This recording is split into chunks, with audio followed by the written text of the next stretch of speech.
We will begin the streaming. Let us begin the streaming. The stream So is who's the stream is the going. gentleman that's always watching us going, where the hell are those guys? I think he said he had to miss it this week. I can't remember.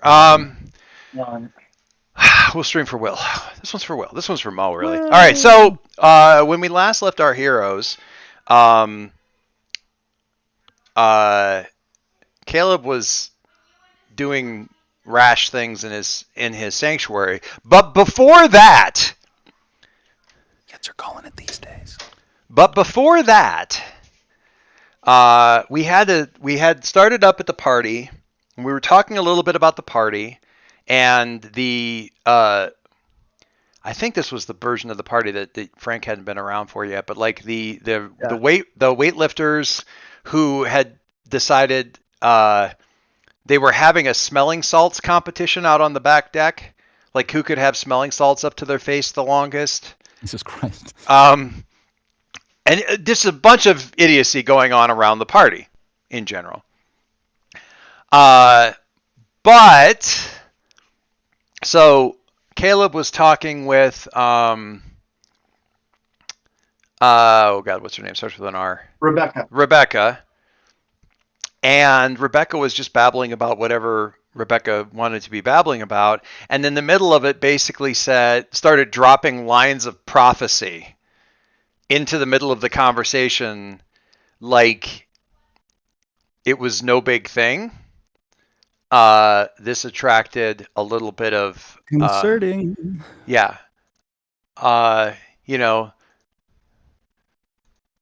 My sister didn't want me to come, but my parents, didn't want me to stay home by myself, so I came. And I mean, anyway, the sleeper's going to awaken, and then we're all doomed anyway. So, blah blah blah. And Caleb's eyes kind of bugged out of his head a little bit. And this was happening more and more, or more noticeably, up to and including Wrecker, who was sitting out on the patio having a heart-to-heart with Mitzi. Heart-to-heart? Let's talk about my ex with Mitzi. And he started to rip off like this random long spiel of, all of your heroics have been reduced to the possibility of a single point, which will be destroyed in your chances of, ever becoming what you might once have been and gone, and you will come to me. And anyway, I'm going to go get some punch. That kind of a thing. They're not seeing it. They're not experiencing that this is happening to them.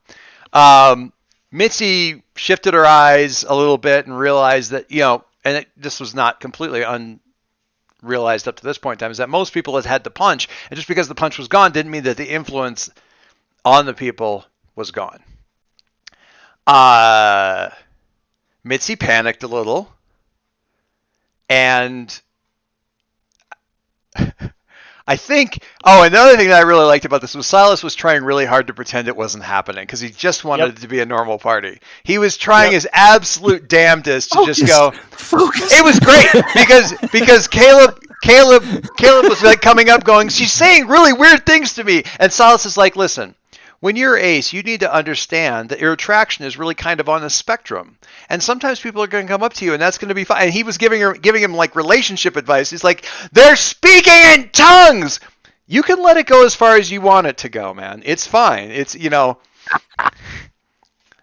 that's not obvious. Yeah. I'm kind of disappointed that wasn't one of the lines that you guys ended up using, or I even thought of at the time. But it was along those lines, like, yeah, there's fire raining from the sky. You just need to relax more into these relationships and let them happen. He was swimming in the pool. So he's coming out of the pool and he's angry and he's pulling out this backpack that he'd prepped with all of his gear and he's jerking it on and he's like, I just can't believe that. I'm trying to just have a normal night, and he's pulling on his gear, which he had stashed because for all that he wanted it, he was still prepared for it not going that way. And he was about halfway through this, and suddenly it's shop class Monday morning. Halfway into shop class Monday morning. And when he tries to think about where all the intervening time went, all he really remembers, and this became the recurring theme, is whenever you asked anybody what they did over the weekend, everybody who was at the party answered, Uh, I not much. I listened to music, did my homework, and handed out candy on Halloween. And they have memories of doing those things up to and including handing out candy at their front door, which Silas doesn't have. And Caleb has a distinct memory of kids knocking and getting candy who were knocking at the door of the sanctuary. Okay. So clearly something's amiss. Zhao isn't at school. They decide that they need to like discuss this, and a group text goes out. And rather cryptically, Perry's response to this text was, "Can't come, at the hospital, check the bus."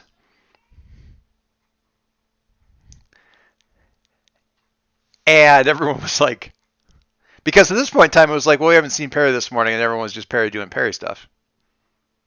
Whatever. They get The to usual the assumption. they get to the bus because somewhere in the midst of this, Clarity decided she was going to try to figure out what was going on by extending her senses, and she blew the roll so hard it couldn't be recovered. And she chose, "I lose control of my powers in a terrible way," which for a Nova can be anything short of, I don't know, short of anything really. But I mean, it could be crater in the side of the moon, whatever. Anyway, they get to the bus, and all of Perry's screens back in the area that's sort of like it's like Perry's lab has started to grow like a black mold in the back of the bus. And there's a bunch of the screens, and they're all playing looped video from the various cameras that he had, like small cameras that he had stashed around Zhao's house before the party. And it's a loop of all the stuff that happened right then, which is Mitzi basically going, I think, did she do a picture of it? She did kind of a. Oh yeah. She did. She did a model of her with the flowers on her, of because she was Mitzi, dressed yeah. as she was dressed as Frida. Frida. I saw the picture of Frida. I didn't get the reference why she would. The only thing I wanted to do was change her eyebrow to make it one that goes all the way across. But then I was like, oh no, wait, she's got the cut in. Maybe she wouldn't. But yeah, my bad.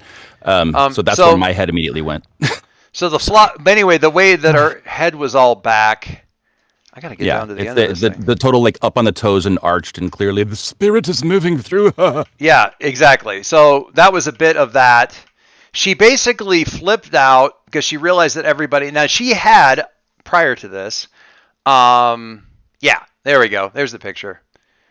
I'm gonna get this one bigger. She had up prior to this point, sort of cleansed Homewrecker, like gotten the influence out of him when he was talking out of his head, right? She basically put everybody in the area on pause simultaneously, and that shows up in the camera. Like everybody just basically freeze frames, and she goes around, basically floats around the house, resetting everybody. Getting rid of that red haze that's above them. Yes. Which is the influence. Yeah, of which you don't see in the cameras, obviously, but she spends 5 or 6 seconds with everybody doing this. She spent 2.5 minutes on Zhao, and Zhao didn't like, and Zhao ended up like laying in her bed at the end of it, and we see that she floats out of the room. You see Perry kind of walk up to the bed and like he's gesticulating wildly, and then the video loops. Okay, so Perry, can you do me a favor and shut off your camera and turn it back on again? Oidly. Thank you. For some reason, it doesn't want to display unless I'm actually looking at it. Weird, it's still not behaving. It doesn't matter. Oh, there it is. It's back. Yay. You had blipped for a second earlier too. I don't know if. Yeah, I was shutting it off and turning it back on again. Sometimes that resets stuff. So anyway, that happened, and also Andrew had a flashback, or no, sorry, the dark vision inspired by the video that Perry had provided. He had a dark vision of what was going on there, and basically saw Mitzi really frustrating the mother who was like clawing at this pink bubble around Zhao's house and unable to get in there and screaming at it and howling at it and unable to get in. So Pink being the same color as Mitzi's flare. Yes. Yep, got it. So that apparently was going on as well. So Caleb decides he's had about enough of his mom, and he's going to go and figure out what he can do to undo this or just bring her to a reckoning.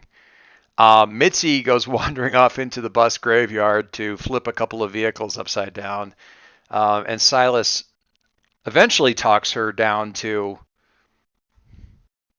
don't hate yourself because you're beautiful. There's so many other good reasons. No, that was the opposite of what they. But yeah, basically manages to get her somewhat under control. But notably is what Caleb did. He had a thing with his he can do with his sanctuary that he can basically say, I'm going to solve a problem using my sanctuary, and I give him a certain number of things he needs to do. But he has a special ability that says I can ignore one of those things. So the deal was, hey, well, I'm recapping. I'm recapping for Perry everything that happened last time. So the list of stuff was you need to start from the sanctuary. I can't remember what the other things were now that I think about it. It was I needed to help. I needed Mitzi's help. I needed to reach out using the sanctuary. Yep. We were going to be in danger from the minions and allies. Yes, minions and allies. And then I had to spend a doom trap. Right. A doom point on the doom track. And he chose to actually spend an additional doom point to ignore the and Mitzi has to help me part. Because he didn't want to loop Clarity into this at all because she's already been through so much mess. Right? So he and conveniently we were like, and that's cool because Mo can't be here this week. So he has started the I am going to find where we need to go mom, to get mom, take care of mom. Birthright is cracking his knuckles excitedly. And we're going to go to your thing, which I will ask a very targeted leading question here. Mm-hmm. Given that her parents don't know who you are or what happened. Zhao's parents. You're talking about Zhao's parents? Yes. Given that Zhao's parents don't know who you are or what happened or anything at all because they weren't in town when this party happened, how are you keeping an eye on Zhao in the hospital room that they've checked her into without ever actually being in the room? Well, clearly I've. And where are you in the hospital? I've sent her a bouquet of flowers and a stuffed animal, both of which have buttonhole cameras in them. I mean, duh. You sent a nanny bear? Yeah, that's awesome. It's a little. So like either the flowers, like if the flowers get rotated the wrong way because they got to come in and move shit to do the whatever, and there's still gonna be the bear there. So And so I might have like 3 angles on it, and even if I don't exactly have the angle, I'm gonna have the audio that I could probably then edit so that I've got like this happened over here and etc. So and probably in real time in the bus, I've got like this speaker is like the door that goes to the bathroom, and this is the one that goes to the hall. And if they're having the talk right outside the hallway because they don't want Zhao to hear, I might you can be out there. You can turn up the gain. Yeah, exactly. Yeah. Exactly. So where are you at in the hospital while you're monitoring this stuff? I will be back and forth between the cafeteria and the chapel. Okay. And it's just you've got like earbuds in and like. Oh yeah. It's. Are they like? Do you have like goggles with the video feed, or do you have like a little, or one of those old like field laptops that are like a briefcase that? It's going to be like the what they call birth control glasses in the army. Sure. And which one of them can just on the inside, so I can still see, but I can also just localize, like just so it's as unobtrusive as possible. Is that kosher? Yeah, sure, absolutely. You know what I mean? So it's got the HUD, but just like right there. But Yep. so they're thick glasses so that the electronics and shit can all be in there. Yep. Because I feel like this is the kind of thing that, because it's on the fly, I have not had the chance to miniaturize it more than that. It's fine. So like, I'm beating myself up because all I have is this ridiculous ad hoc bullshit. You know. That's great. All right. So you're doing this and watching this. And what you've gotten is there's nothing wrong with her. Right. She's just sleeping. She's not even she's in normal REM sleep. She's just not waking up. Yeah. And my thought, I have a thought, but I think I would like to put it through and assess the situation roll to see how good that, how much, because I don't want to. Well, is it I don't want to solve it with. I'm sorry. I don't want to inject Frank knowledge into it without. No, it's fine. Right. Look at the questions for assess and make sure that they kind of align with what you're looking for. And if not, we could do it with like an unleash your powers kind of thing or something like that. Unleash your powers is more of like a loosey goosey. I just want to detect and know that a thing is happening. Whereas assess is more like, how can I leverage this to my benefit? Why is that not okay? And I need to expand the damn. They don't wear this stuff on a sleeve, but like the unleash your powers, extend your senses becomes like, oh, I'm going to use my abilities to know stuff that I know because of my abilities, is very much the I want to make a perception roll kind of. Yeah, that's more a little bit. I don't want to use it. I don't like just make a perception roll, but I mean, if you're looking, I need something more loosey goosey. Like, tell me what's going on. I have blood magic, so please tell me the heartbeat of everybody in the building is much more of an unleash your powers than an assess the situation, unless you go, who's the person who's freaking out that I need to attack next? Then it's an assess. That makes sense. So which do you think? It's definitely unleash. Okay. For what I have in mind. Alrighty. And now your freak is a 2, which is great. None of my freak's a 2. Wee. Man, your labels are through the roof. I see. You got rearranged labels twice. Both of my I think I haven't looked at the Harbinger sheet. I think those are the only 2 that I have of that.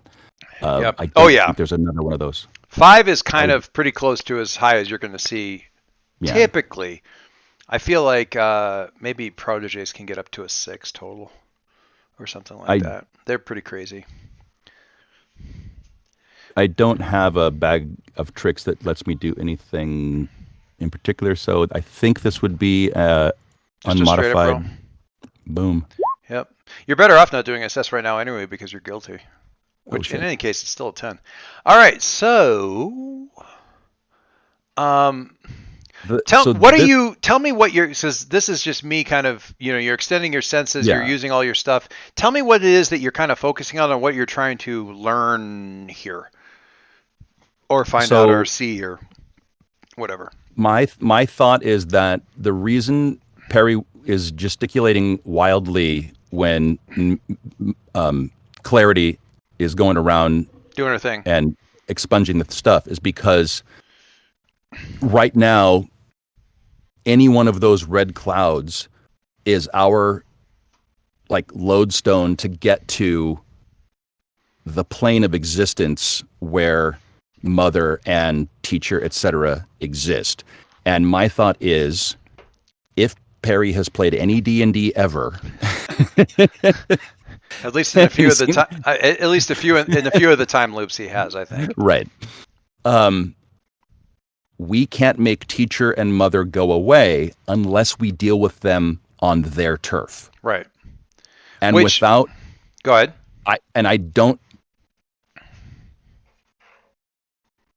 And it just occurred to me that I don't need the cloud. That's fine because I have the piece of chalk.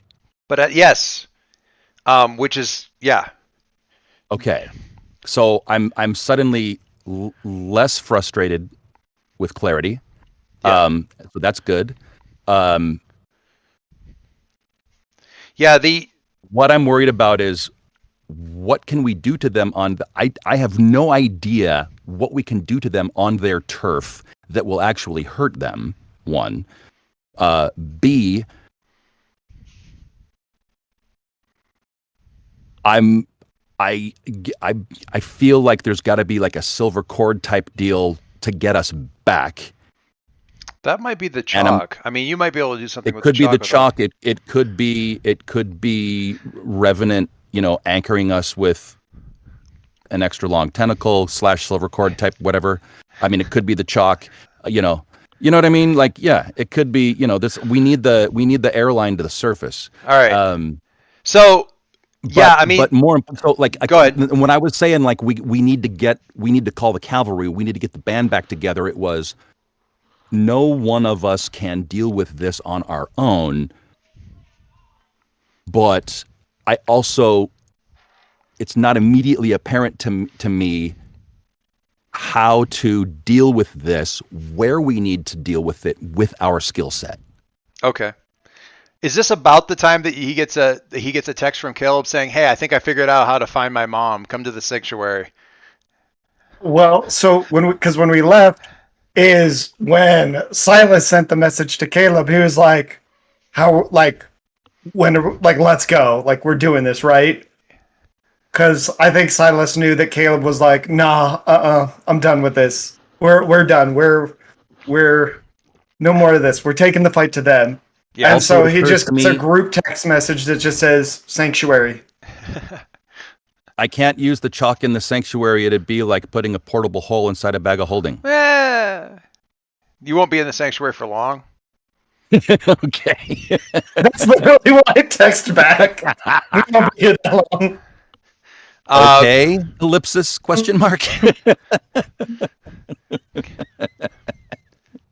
All right. So, yeah. I love the idea. Is that all good with my 10? I mean, it's more than it's. I'm not even sure I did anything for your 10 beyond that. Well, I just basically I wanted the 10 to justify all that ruminating that I've been doing for 2 weeks. So, I would say it's absolutely accurate. You need to take the fight to them. The question of how or what to do once you get there, or even what that even means, is a whole different thing. But you certainly can. Whoa! I think I wrote something down in notes for this. Let me find it.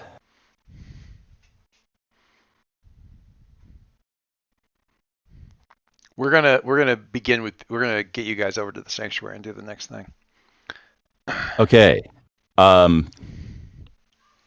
Are there any other? I said, holy crap! Are there any other undead / ghosts who we, meaning me, can ask for clues? Vigil obviously isn't going to tell us directly. I mean, she might if you go and ask her.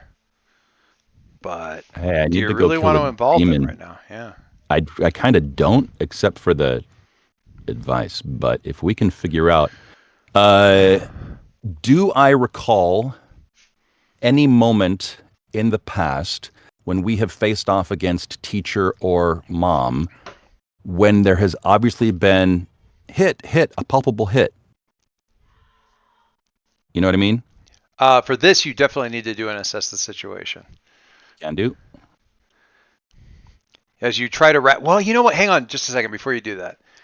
Well, I'll look at your thing here. Fresh. I want to look at how your memories thing works. Okay.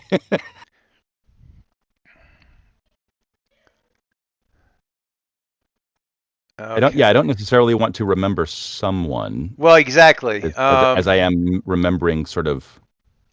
Well, you could be remembering teacher from a different loop. That's true. Yeah.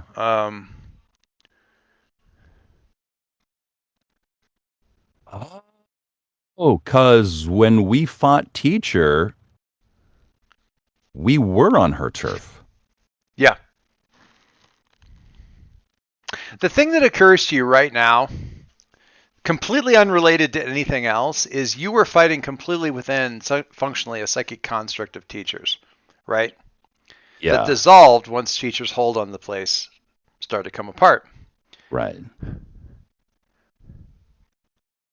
Why are there frogs? More relevantly, why are there still frogs? They were part of the construct. Why are they still around? Wait, did I not push them back through the dimensional rift? No, they're in a freaking terrarium at the bus. I thought I brought them. I thought I brought them with me to have the little. We're gonna have a little ceremony. We haven't actually done that yet. You put 2 frogs in the pocket with the chalk that you also took. Right, Teacher. and the frogs are like hanging out in a terrarium, like in a freaking old. Okay, I realize now that may have been a thought that Perry had that he never actually. Yeah, I don't know what you're talking about. He thought, because literally, Frank thinks I told you guys about this, so clearly there's a disconnect. There's some reality testing. It's a simple explanation. In one of the time loops, you did that. There you go. Boom. And so you remember doing it. I just didn't do it this time. Right. And every time you feed them in the terrarium, you have this thought of like, man, I really need to push them back through to the other dimension. Anyway, I got to get to physics. Or it's like ADHD cleaning the house. They're a piece of her because they're a construct, which means we can still get to her even though the red cloud shit isn't here. They're either a construct or they're just a separate thing. Okay. They could be just a either way, thing, which is weird anyway. Well, yeah. Yeah. Because I remember, because I was going to say, hey, we need to have a little thing. We're going to say goodbye to these frogs. I need you guys with me because if this goes horribly wrong, this is really not something I want to be doing by myself. I would say. So, but I realize I don't know about giving them back. I mean, the terrarium really brings the bus together. I mean, yes, we could also get a frilled blizzard. If you haven't learned, I learned the solution. Unleash your powers. All right.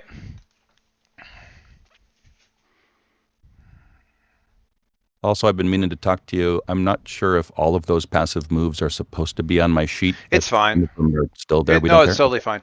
I'm looking. I don't think I want to do remember someone because that kind of forces us to put them in some kind of role. Right. I think it's assess the situation.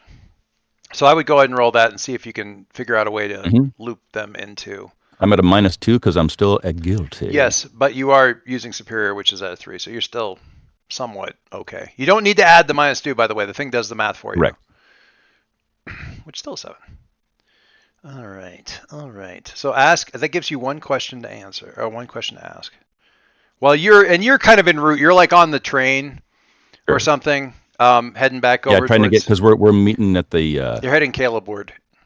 Right, and I'm taking the slow way because I got shit on my mind. I'm not just blipping to his front door. Yes. Sorry, the questions that I can ask are on the sheet. Yeah. Assess situations. What here can I use to blank? What here is the biggest threat? What here is the greatest danger? Who here is most vulnerable to me? How could we best end this quickly? And again, this is all through the lens or the filter somewhat of what do I remember working before? In past, you're right.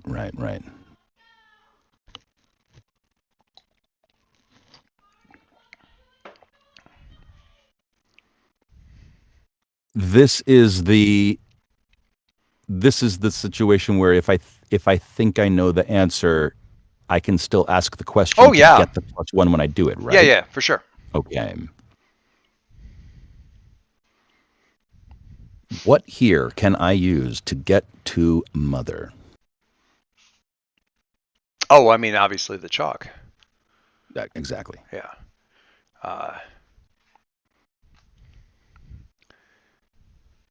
So you're still wearing the video lens. Sure. Things, right? On the bus, on the thing. Yeah. With my little backpack in the back with the router, kind of one. Oh yeah. Allison B. Wild does. Yeah, I love her. That's exactly. She's amazing. That's exactly what I was thinking about. So yeah. I want the technological oomph to be able to say I'm going to live stream a hike on Twitch, and then make it happen. Yeah. What are you doing? Oh, I'm spelunking. What? She live streams hikes on Twitch. It's really cool. Anyway, um, so your one lens on this thing is basically showing you right now just the train, and then you've got the other one like quad split screened into the various Yeah, so that camera I'm getting leads. yes. The camera outside of the room, out in the hallway, flickers like it statics. It's still showing the hallway, but when it after the static flicker, somebody is standing in front of it, looking up at the camera. Now, did the show to players work? Yeah, I can see it. As soon as you put on that, I was yeah. So looking up at the camera is Dr. Infinity.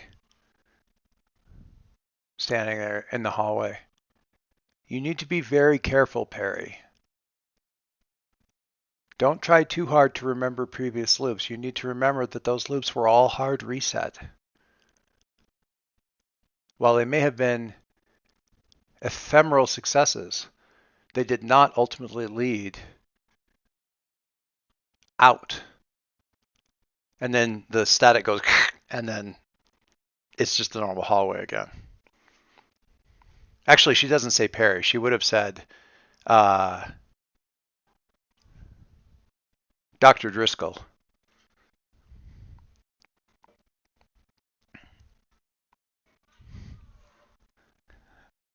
So that's a fun thing. If I think we can just assume that the expression on Frank's face is what's on Perry's face when he shows up in front of the sanctum. Yeah, Discord may have suppressed it, but there was definitely a heavy sigh. So, I don't know if you guys got that or not, but it was. Okay. Oh God. Okay. So Perry clearly misses his stop because I'm just staring into space on strap hanging. It's like eventually Perry shows up at the sanctuary with the look on his face like Frank just had. yes.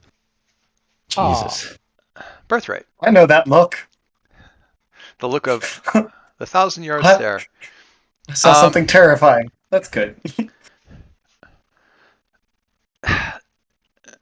So, Birthright. Okay. What is Birthright doing around the sanctuary? Or rather, what is Caleb doing when Birthright shows up?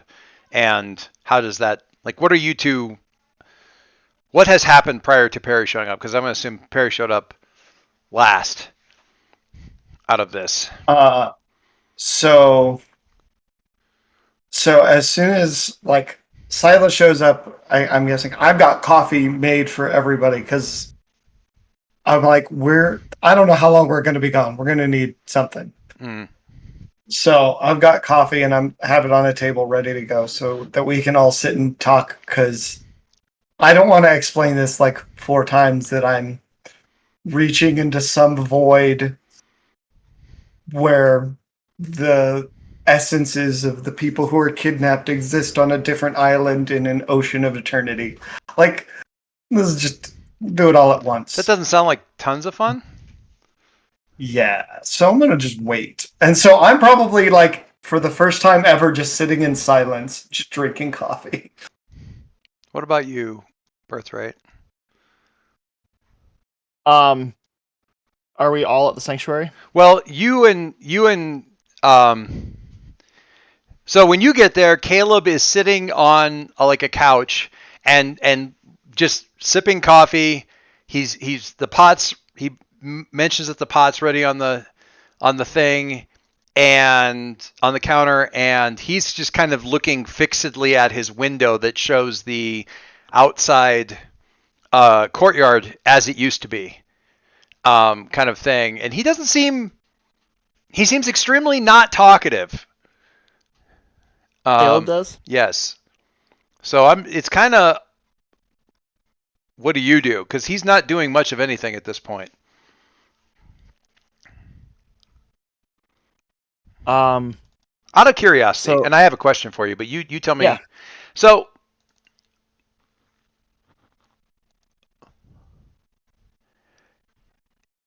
in the event of weird shit, what was Red Wraith's advice? In the event of weird shit, what does someone like you do? What was their advice once upon a time?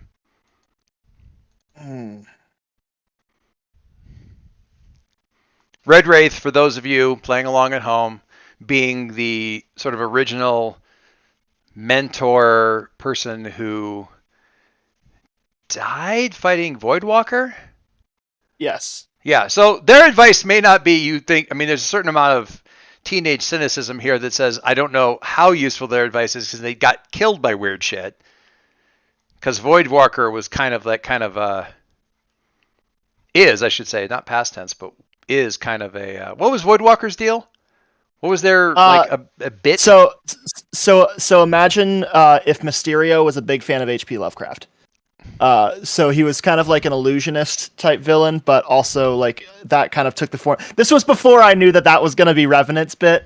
But kind of took the form of like. It makes so much sense why you hate all of Revenant's shit. Yep. If you look at if you look at the stream right now, I'm not going to try to play the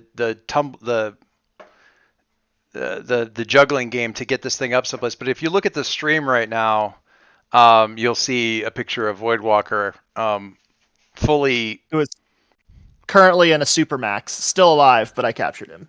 Yeah. But yeah, I think that Red Race advice was, it doesn't matter who you are or where you come from. This life is going to be what you make out of it, and you're going to have to take that yourself. And basically kind of reassuring me through that because, you know, I'm the son of a superhero that was not born with powers. Yeah. And I've kind of been saying a variation of that to Mitzi a lot. And but as far as hard tactics go, not really. I'm gonna keep Voidwalker in the back of my mind because you never know. I mean, he might be the machinery of vengeance at some point in time for all this stuff that's happening. But for now, he's in the Supermax. Yeah, I left him alive to give you an option to play with him later if you wanted. Yeah. Anyway. But as far as like hard tactics, like always bring salt. Here's a church that doesn't mind if you steal their holy water. All that kind of stuff. That wasn't really like on the list of stuff. Yeah, no, that's a whole different thing. But you're talking about emotional support. I'm saying like tactically speaking, what's in the backpack? Well, Red Wraith, like me, is a powerless superhero, and so exactly we're very much like cut the head off the snake and the body dies. And so we're like, if you're fighting when you're up against a big enemy, you go for the most vulnerable spot and shut down the whole thing. And that's kind of like the strategy we tend to look for. But it's not like I think of the movie like the original Hellboy movie with like he's got like the sort of doctor's bag that's all the weird shit like. You know, this is Saint's Bone. Nah, I probably don't need that one. Holy water, no. Oh, I see. So you're talking about like okay. Like, did he give you suggestions like, okay, if it's mystical, here's some of the bullshit you're gonna need to have with you. I don't know why it works, but it tends to. I do think, and I've actually thought about this before this scenario, but I do think that Birthright has kept a box full of like accoutrements and gadgets and stuff that he's taken off villains he defeated from his vigilante days before the team, and so that probably includes some illusion stuff from Voidwalker. There is probably some anti-mystical stuff in there. I couldn't tell you how to use any of it, but we've got all of it. Maybe Perry can think with his smarts.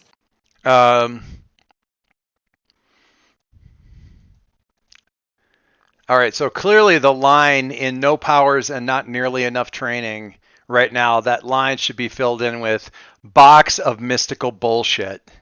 Yes, 100%. That's canon. Yeah, keep that around. And does it say that on the outside? Like scribbled in marker. Yeah, it's written on painter's tape. Mystical bullshit. And I gotta say, Silas is just enough of a teen that he's probably scribbled out the original label that he put on it, and he rewrote the exact same thing, but he did it in Diablo font, like with the cross and the O and all that. There wasn't an O in there, but whatever. Whenever you pick up a new piece of gear, first time you use each piece of gear, directly engage a threat, unleash your powers to defend someone, you can roll plus mundane instead of the normal label. So yeah. I love that the mystical bullshit rolls on plus mundane. Yeah. Amazing. That's the best part. That's the best part. Yep. My favorite type of like magic has always been like the Constantine style DIY magic. Oh yeah. Where it's just like, I'm gonna hook you up to the car battery, you're gonna drink this vodka, I'm gonna hit a button, I'm gonna send you to hell. And that's just like, I love that shit. I'm all about it. You would absolutely love. Okay, so the guy who played Badger in Firefly, who was in Supernatural. He was in Supernatural a bunch. Is in, and I've mentioned the show a couple times in the past. He is in the Doom Patrol, but he's not. He's a guest star. He's a friend of the mentor guy, and he is 100% that bitch. Like he is absolutely the guy who does tons of just shocking magic, but it's all like, it's like, hey, okay, what do you? It's like. He pull out something and he pulls out this silvery packet and he starts to unfold it. I'm like, what is this? Chewing gum, straight from Janis Joplin's mouth, and he pops it in his mouth. It's all this weird pop culture stuff that has like ridiculous amounts of like. I love that. It's like somebody's running a superheroes game, but the one player showed up and said, okay, hear me out. I would like my guy to play their game as though I'm playing Unknown Armies. Like that's like a gutter mage. He is absolutely that guy, and it is fantastic the stuff that he pulls out. Like there's I think he makes a warding circle out of fucking smelling salts at one point, and I can't remember what all it was. It was great. In Michael's Unknown Armies game, I played a gutter mage, and that was 100% his bit. He was just like putting stuff together to do curses and boons and stuff. Yeah, it's great. But yeah, he just his whole thing is. Money is meaningless to him, but he barters for like weird cultural shit that he can get stuff like leverage. Forget slivers of the cross. I mean, sure, yeah, fine, I'll take it. I can use it. But a piece of the guitar that Jimi Hendrix set on fire? Fuck you. That's amazing. Yeah. That's the thing. Yeah. That's good stuff. Anyway. Scrapings of paint from the graffiti in the bathroom at CBGB's. Yep. Absolutely. So good. Hell, that's my I'm convinced that Hellboy from the movies would do all of his magic stuff by rolling mundane. Which incidentally, side note, I do have. Mo did get me like the playtest version of the game called Apocalypse Keys, and it's from the same person who did Cozy Town and stuff, but it's a more traditional dice rolly, inspired by masks.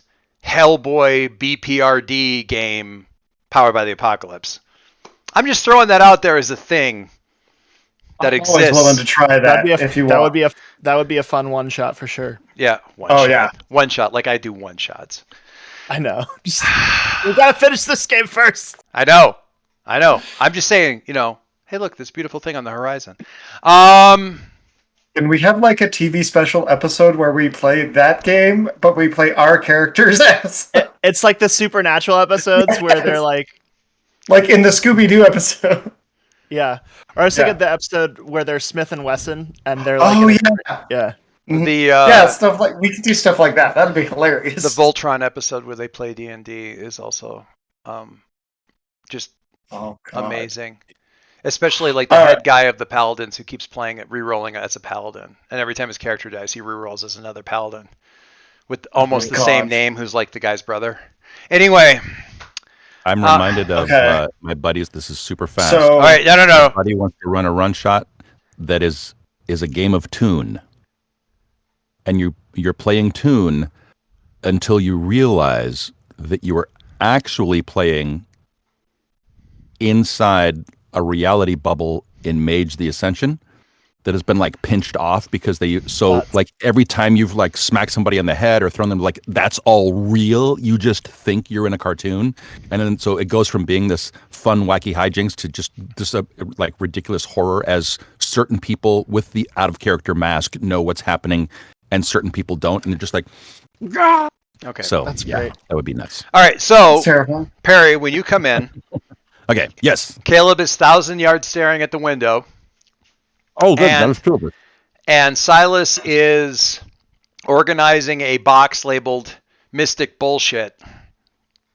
I actually, so if he's coming in with a box labeled Mystic Bullshit, Well, I mean, he didn't like walk in like this. I mean, it fits in the backpack, but he sat down and he's going through random crap on like the coffee table with the. I'm gonna. So before Perry gets here, because the choir director was talking about how everything was magical Mm-hmm. and like it was like a sorcery thing, and so Uh-huh. I'm like, oh, this all looks.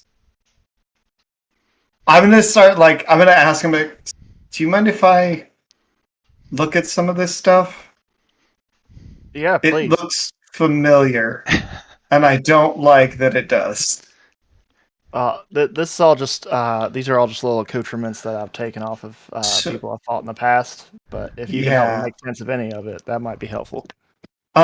So apparently, so you know the choir director? Mm-hmm. Purple hair guy, right? Yeah, he's a wizard. Oh, that Actually, this is my weirdly. surprise face. That makes a lot of sense, doesn't it? Like, it's not actually as shocking as I thought it would be. Right, kind of like when you find out that Rob Halford was gay, but then you're like, oh yeah, he was wearing leathers for 20 years. That makes sense. Yeah, that actually, everything tracks. That guy on That's- TikTok walked into camera a couple, like I think just yesterday or something like that, and he's wearing like a yarn knitted. It's a sweater, but it's definitely down to the knees. It's basically a sweater dress, and it's purple. Of course, it's purple, and it's glorious. I love him. And he walks in and he's like, somebody walked in, somebody saw me today and asked me if I was wearing women's clothes. I said, no, of course not. I'm wearing my clothes. Today's gender is, what the fuck are you thinking? And then he walks off. But it's like So the good. dress, combat boots, Hell yeah. but looked like a wizard. Could have been a knitted wizard robe. Like, it's a wizard robe, but also a snuggie. Anyway, The purple kilt with the. So what are you doing with the box of weird shit? So I'm gonna be like asking questions about like where he got like certain parts of things, and I'm texting pictures of them to the choir director, going, "How do we use this?" Well, a good portion of them came from Void Walker. Who's And Void those- Walker? He was a villain. He killed my mentor. Very sad. Anyway, he's good. He's a big illusionist, and so that's where most of that came from. But Dude, you're fucking killing me. Like, somebody makes an offhand comment about relationships being confusing, and you go fucking Dr. Phil on him for 15 minutes, and then it's like, oh, it's Voidwalker. He killed my mentor. Very sad. Anyway, like, talk about my feelings. I just want to help everybody work through their feelings. that's so perfect. That's so good. I'm just trying to stay true to character. Anyway, Yeah, anyway. I'm literally just like, my we're God, putting that's a pin in that, just so we'll come back we're to gonna that circle eventually. back. Eventually, we're gonna come back to that, Silas. But moving on. But then I got this other box, and he kind of pulls out a smaller box out of the bigger box. I used to know a guy named Hexchild. And that was his I don't know what his real name was, but he was in the city I was in before this one, and had all these weird demon powers and had horns and shit. But he gave me this, and it's got like some weird magic stuff in it. I don't know how to use any of it, but it's all like herbs and salts and like different bottles of different things. And like essentially what you would expect in like the Hellboy kit. As he opens it, I'm just gonna be like, basil, oregano, Some of it is definitely not that, and not anything you would want to cook with. But No. This is Child- not. This is not what Child it was a actually backup is. character. This is not what it actually was. So oh, okay. Yeah. I'm just making a joke. At Smells like Silas' basil is expense. actually belladonna. You know. Hex Child was my backup character before I landed on Birthright. Nice. I did some cool art for him, but This campaign could have been very different with a couple of different. for sure. You guys seen the TikTok where the kid recites how many possible permutations there could be from top to bottom in a deck of 52 cards? Oh yeah. And it's Yeah, like, yeah. it's some insane number. I think about that. Just how many possible variations do we have just rearranging a few of the characters here? Anyway. Yato and I, Rick, his dad, and I were at Ithaca College at the same time. Well, he was a few years ahead of me, obviously, but he was already a professor by the time I was there. But yeah. Now that he's all famous on YouTube and stuff, my mom's like, I wish I'd paid attention to him when I was there. Anyway. All right. So some of the text messages come back. Second is like, what am I looking at? Is the first text. The second one is like, use for what? Exclamation point, question mark, exclamation point. Next one in all caps, do not touch the Mahjong tile. That is not for general consumption. I'm just gonna show like Silas the text. Apparently, we should leave the mahjong tile alone. And then comes this massive text block.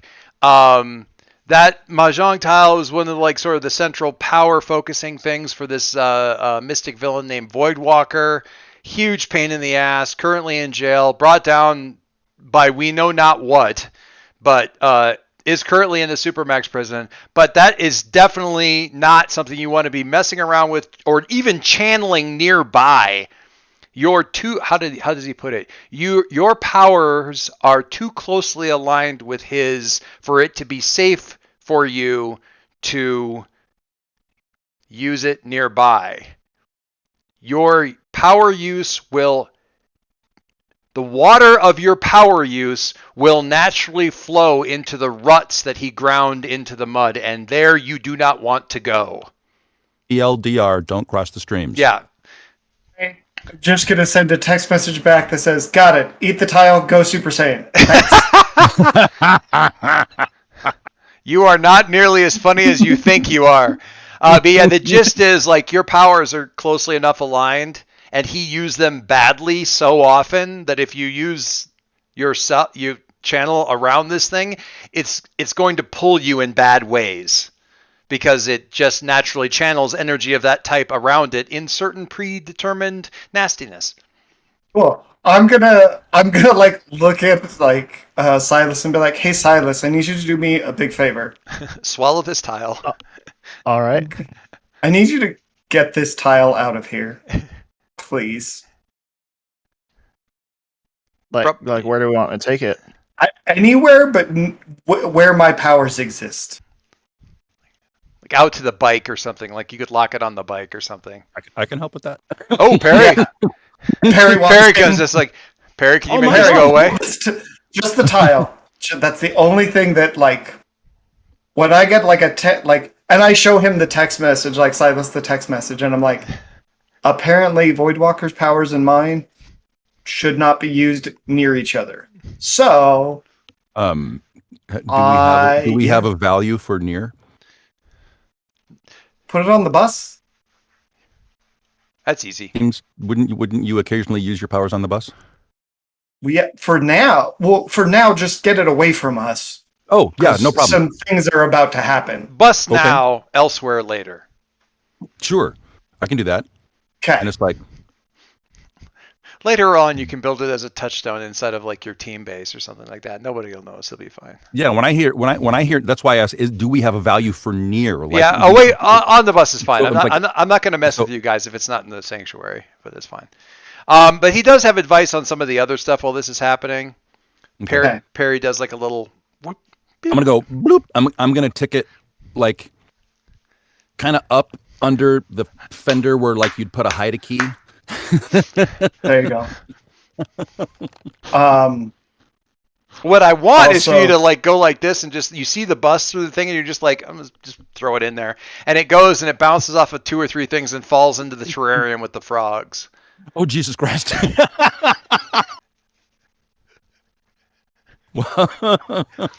Why do you hate us when we show you nothing but love? Tick, tick, tick, tick, bloop. I mean, Okay, so Perry, Yeah. I hate so much about the things that you choose to be. yes, Perry. So there's coffee. I'm delighted by the paths he doesn't take. So I mean, anyway. Perry, there's coffee. I steamed some Thank you. cream for you on the stove as well. okay, hold on. I gotta take my lactate. Lactate is mixed in with the cream. I got you. It seems weird to me. All Okay. right, And I'm so just gonna look I at absorb it faster. I'm gonna look at the window again and just keep drinking my coffee. Like, oh god. so if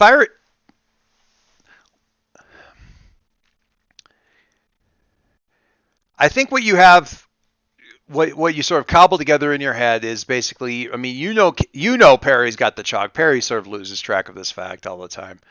But you had sort of sat there. I don't know why I'm sitting. You had sort of sat there, figuring this out, sort of dowsing from the sanctuary. The sanctuary isn't part of the regular world. It's neither is it completely part of some other space, but it's certainly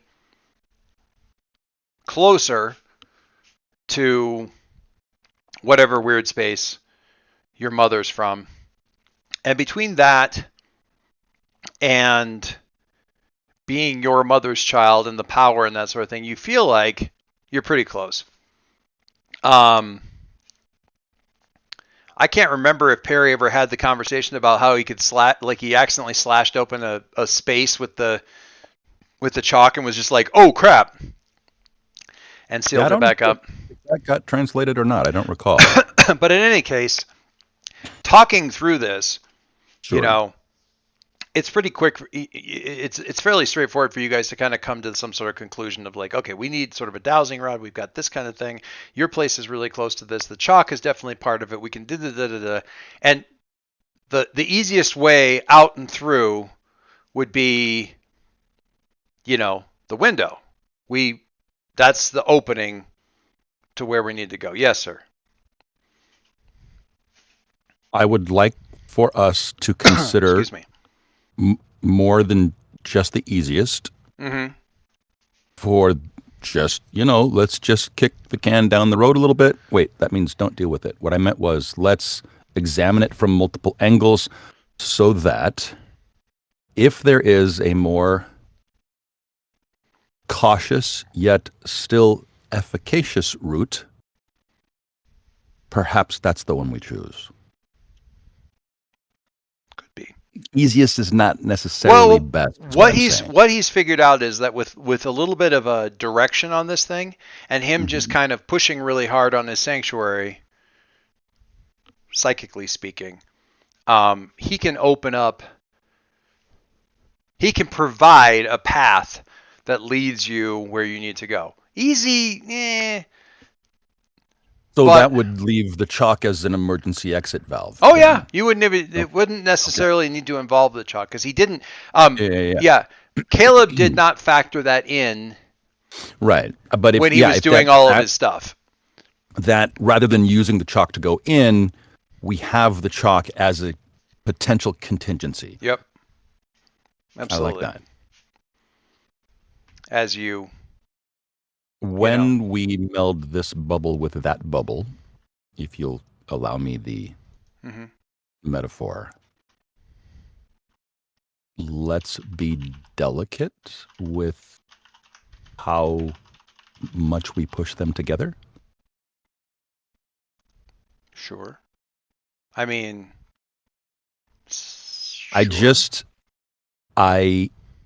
Fellas, here's the thing.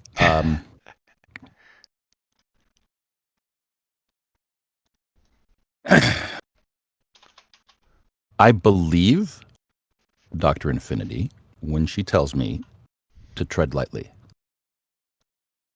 Probably a good idea. Yeah.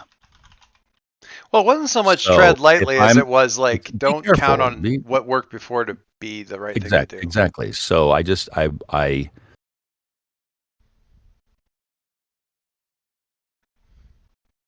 if I seem overly cautious and not just like, I'm not being the kill the first monkey guy, which by the way, how's that algorithm doing? Okay.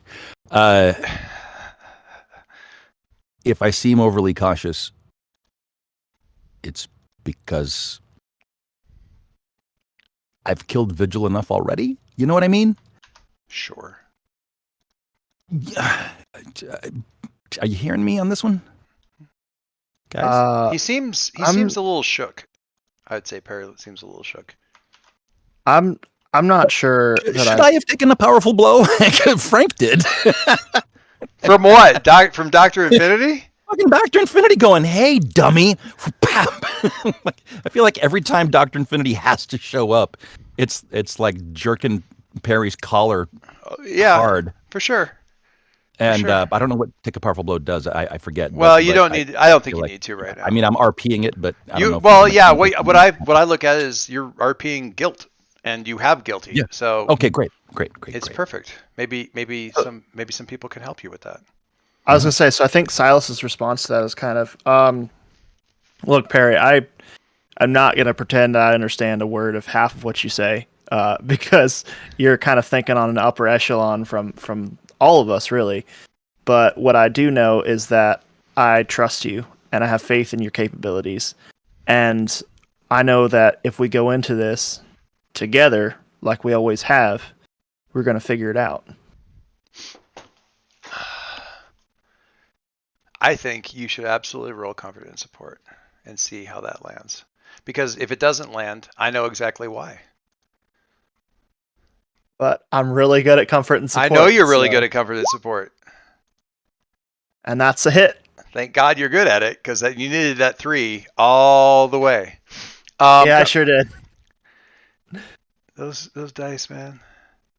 Comfort and support. So on the 7, that's a hit. They hear you.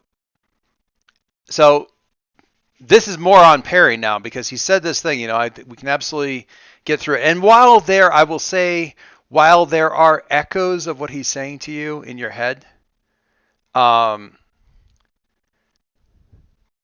it still feels good to hear. It's just a question of how you respond to this thing and whether you open up back to him. I am reminded of Vigil's admonition of talk to your friends. Nice. And in a very rare moment of vulnerability, as you say, we're all going to do this together. I'm also reminded of the reason I am here and with you 3 is that we are the key to fixing this, and how that is presented to the 2 of you is Perry's eyes welling up with tears and one spilling down his face. And very simply, he says,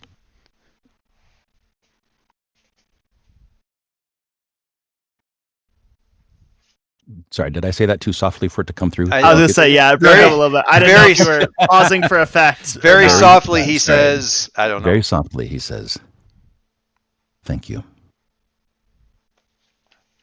Okay. Silas kind of nods, and yeah, very cool. Let's go kick some eldritch ass. So we're clear, guys. I'm taking the handkerchief, not the pocket square, but the actual handkerchief to dab. Okay, so Perry, you can clear. You're guilty. Oh. If you want. I do want. Yeah. Hey guys, this is gonna get weird. I I feel like I shouldn't have to explain that because it's me, and you know. Are y'all ready to hear what the plan is? You call it. Okay. Yeah. So, basically, and I'm going to go through and explain like how my sanctuary is part of this big ocean of other dimensions and like that goes on for eternity, and like we're trying to find those people cuz and I think I know how to get to them. Um and so I'm going to open us a portal there. I say portal. Um Tunnel. Eldritch Tunnel is what we're going to call it. That's what you're aiming for sure. A mystical Yeah. wormhole, Yikes. Yeah. That's terrifying. Well, this makes sense because, when you say that, any sufficiently advanced tech appears as magic to the, so at some level, all magic is tech. Like, this makes sense. Right. Okay. Magic is So- just science we can't explain yet. I don't know that I agree with that, but that's okay. I mean, it's a working hypothesis. I Hey, could be it's wrong. That's what let's- science do. Let's table that for another day. Sure. 'Cause Sure. I right don't want now- to get us into the weeds here. You have a plan. It sounds to me like you're confident. I can get us there. Okay. I'm pretty sure. I don't if- know what we're going to run into on the other side exactly. I do, I think. But also, if things go pear-shaped, I think I can help get us out. Okay.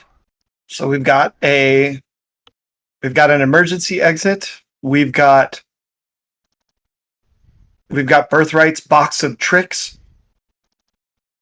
And we've got Birthright's double deuce of doom, right? There's So, that. I mean, I just made that up. Does that sound like It sounds as bad. bitchin' as I wanted it I'm to? going to rub my face good or as he does that. Is that good? I'm just yes, gonna. yes, like that. All right. So what does this? The path is through the window. What do you do, Caleb? What do you do? I was gonna make a terrible joke and just be like, I roll the window down. I mean, No. So what I'm gonna do is, literally like, I'm basically creating like a construct like bubble around us in the shape of a goblin shark. That's what we're gonna say. that's by all means Google goblin shark. I'm not going to help anybody look for that though. I can They're make one terrifying. in about 5 minutes. I can make one in Hero Forge. I know you can, and that's a terrifying image. Oh, All I right. hate those. I really like the ones with human teeth that people have put human teeth on. That Nope. those are Nope. Not better. Are these based on the Filipino/Indonesian? They're not based on anything. They exist. They're real life. Sharks are They're real. real life. Oh, They you're okay. exist. I was talking about the there is a You're talking about Kappa. well in Like, in or something Japan, yes, similar. the Japanese kappa or yes, but there's also Filipino and Indonesian equivalents that are basically Mhm. incredibly terrifying. in the Merman, inspiration Merman. channel. Feel free. Yeah, no, this is a real fish. I believe you, and I suddenly don't want to look at it. Yep. That's They're reasonable. they're My knowledge of terrifying deep sea creatures has come in handy in this game. Oh yeah, I do remember that. Yeah. these are Yeah. awful. They look even Got the- better when you pull them up on it and they They're- Well, yeah, basically everything that exists at that depth. If that's what I'm seeing, Right. they Weird look stuff. very weird when you get them up on the thing because they're Yeah. they're great. yeah. 50%. All right. And then you 50% so shark. Okay. So 50% we're shark, getting- 50% what? 50% shark, 50% goblin, 100% a threat to God. Yeah. Yeah. So you're kind of surrounding everybody in this thing, and then What, sailing them out through the window? We're literally swimming out to the island. Okay. And I'm literally going to look back and just be like, please keep your hands and feet inside the construct at all times. And I know that sounds like a joke, but legitimately, Don't. you guys don't want to know what this water will do to you. No, Silas is 100% like holding his knees together with his phone here, watching his bars. Bars are literally doing a little. They're doing like a Game and Watch dance. Knees just stuck up in my animated. lap and hugging them to my chest is exactly the position I was in, no lie, in the theater watching Arachnophobia. So, okay. Woof.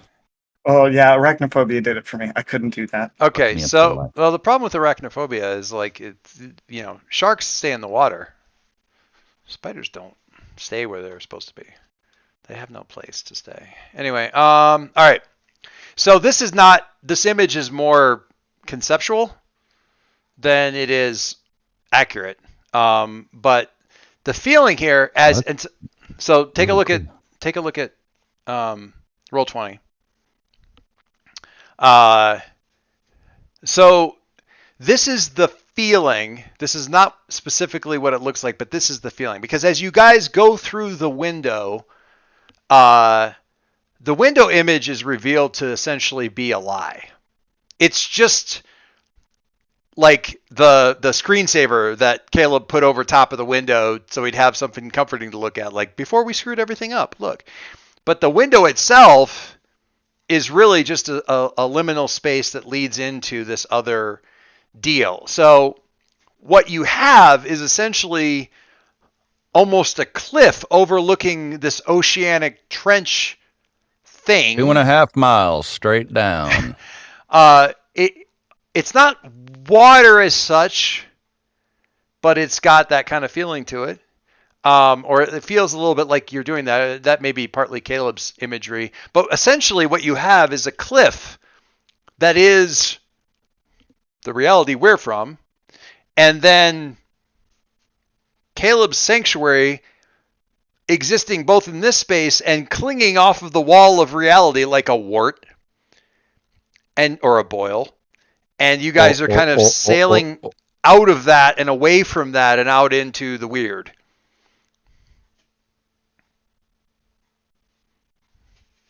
Does that? I feel like it would be hanging on not so much like a wart or a boil, but a barnacle, perhaps. Ooh, lovely. There you go. But clinging somewhat to the side of the thing, but also kind of a part of it, because it's a weird amalgam-y, bushy thing. Seen from this side, you've never looked at your sanctuary from this side, Caleb. You're muted. There's certain things you just shouldn't look at from different angles. I couldn't think of words to say. I mean, I was just like, does this jive somewhat with what you were? Well, mostly like because I have no idea what it's like out here. I was just like, I'm hoping this works. I think that it should, and there's no reason it shouldn't. This is like, I feel like I'm like more powerful here though. I like this for any teen superhero, but especially for the kind of stuff that you're doing with your Doomed, is the idea that like I do lots of cool stuff with my powers. How much do you understand of it? Fucking nothing. Like I don't. Yeah, I can drive a car. I can't tell you how an internal combustion engine. I have made a sanctuary, and somebody who's truly knowledgeable about the powers that you wield and the worlds in which you wield them looks at it, goes, "You did what now? You would that you did? You have a basically permanently stabilized rupture between two different dimensions that you're just kind of using for fucking movie night? Like that's." And you're like, I also bake there. You bake food in that space and then eat it? Like, anybody who actually knows what's going on would be absolutely horrified by the way you're doing this. And it's all fine. Incredible. Yeah. I mean, yeah. We're riding a goblin shark into the eldritch unknown. It also occurs to me that perhaps everything we've seen Revenant do hasn't been constructs of his brain, but rather controlled by his brain and actually channeled shit from here. Could be. Potentially. It's not the weirdest thing I've ever. Does it make me feel better to know that Bill and Ted exist in some eldritch, like... Well, I mean, if for no Horror. other reason than to make Birthright feel worse about smacking one of them. If it's any consolation whatsoever, they probably like it a lot better on the other in your guys' world than this one. Right, because they get scritches and loves. Yeah, exactly. I mean, Okay. cool. So, swimming into the eldritch unknown. Who's a cute little cuttlefish? Who's a cuttlefish? Who's a cute So we're going to, what I'd like you to do, because we've gotten into this space, now it's a matter of sort of figuring out where we need to go. So I do want to make a note of this because I don't have like my mask on or anything, and my eyes have gone full cuttlefish as we're doing this, and I don't know that it's happening. I was gonna say reference the mini that's. Oh, yeah. Yes. So like, Which I made one tiny little change to your mini, which was that I changed the lace color from what it was to yellow, because yellow in lace code is anti-racist. So, and plus it matches your outfit. Yeah, I'm down. Hang on, I'll pull it I shall up here. do that. I shall do that with the copy that I'm working on currently as well. That's good. That's good. Yeah, the cuttlefish eyes are like also why when he's Valkyrie going has yellow super. laces. I don't know if you noticed, Valkyrie has yellow laces on her docks too. I didn't notice that. She do. Wait, what's the yellow for? Anti-racist. Nice. So, yeah, there's the cuttlefish Caleb eyes. Nice. As he's... I like the idea of this stuff in his hand because it kind of goes up and sort of branches out and becomes the goblin shark container. I am going to ask you to unleash your powers as we convey ourselves through this space. The goblin Please. shark is like our Nautilus now? Yes, Is that a what's happening? bit. Yes. Okay, got it. You're basically, you're inside the goblin shark's head and or stomach. There isn't one body part I could say to finish that sentence that would make Birthright feel any better about this situation. Tail, It's just cool. He's just nose. out. There isn't a body part I could say. So I just want to punch something. And I hit it? No, I'm out. Yeah. Okay, Can I solve this by hitting it? okay, What So- am I rolling? unleash your powers. So freak, which is good for you. Freak is Oh hell yeah! That's like oh hell yeah. that's my jam. Briefly, what Silas thought he was going to see when they came through the gate. I'll just put that up there. It's just like That's not what's outside the gate. That's No. where we're going, Silas. no, that's not right outside. That's just where we're headed. All right, what was the roll? I got a 12. Look at you. All right. Much as I admire and empathize with the sentiment of not wanting to get clarity mixed up in all of this, Mm-hmm. Would be really helpful. I'm just saying, sure would be nice to have some grenades right about now. Right. That's fair. Please don't get shot in the leg now. All right, so in much the same way that the window, as you passed through it, immediately became not what you had been. I mean, you didn't sail out of the window and then out over the pristine Sentinel Plaza. You know, you went through the window and it was just this screen. And as you get out into this oceanic symbology, that fades away relatively quickly. You're kind of headed down and for, closer to the what you think of as the ground. And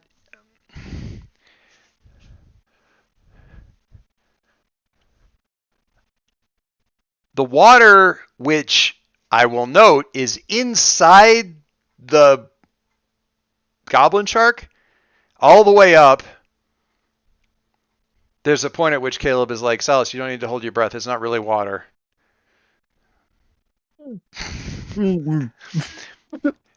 But neither do you really. Liquid for 9 months, bud. Your body will remember. It's only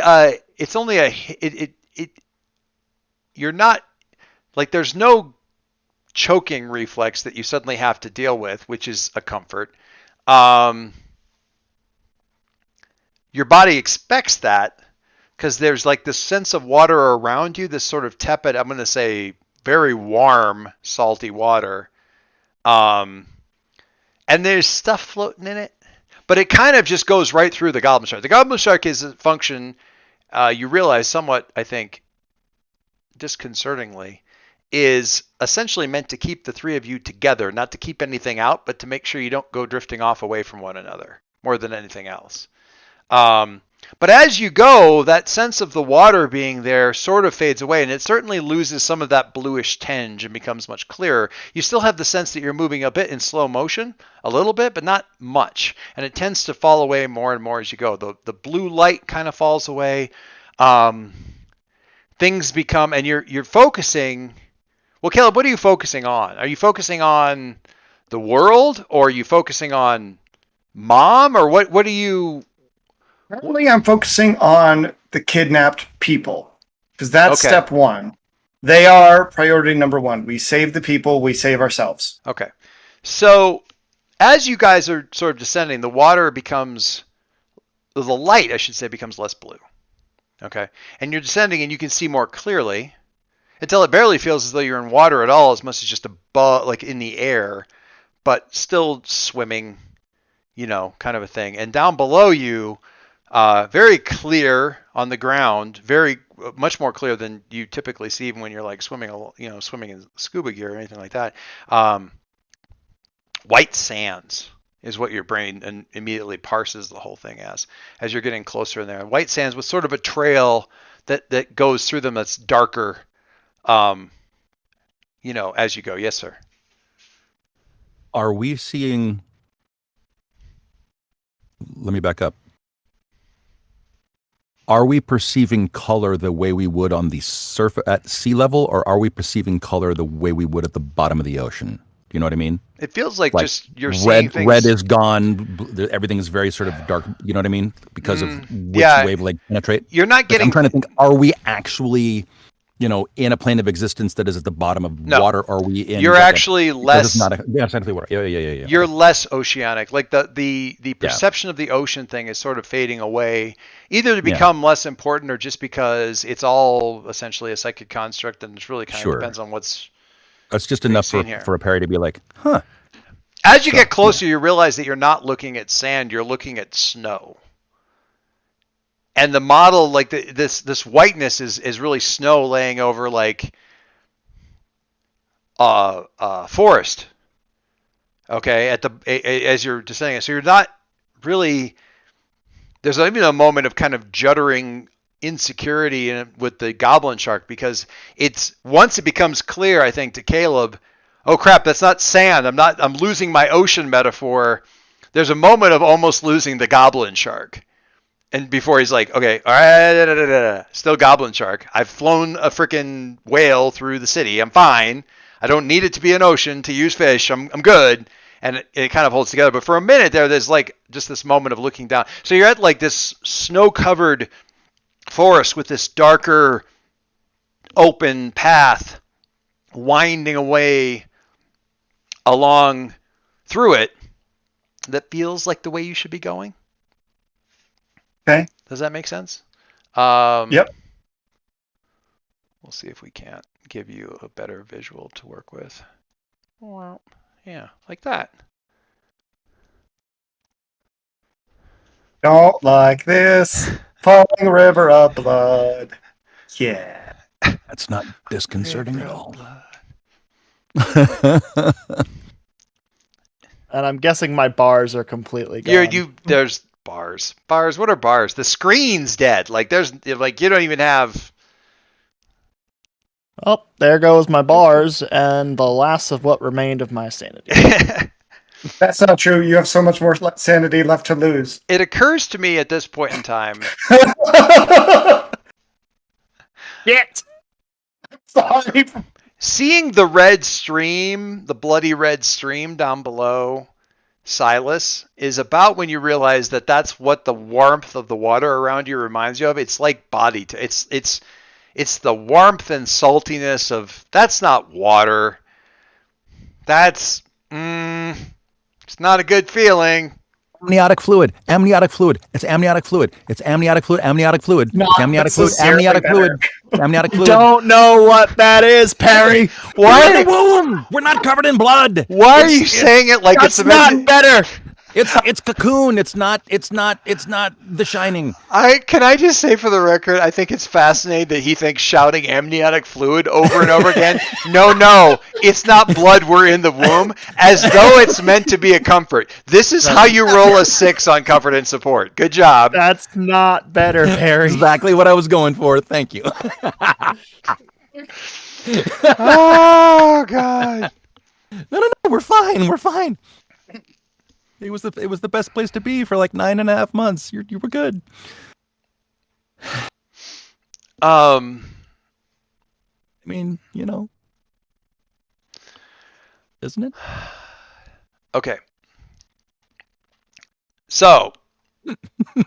I love you guys so much. I'm glad. That's great. That's terrible. But it fooled me. I really do. This is them. I look forward to this. It's what?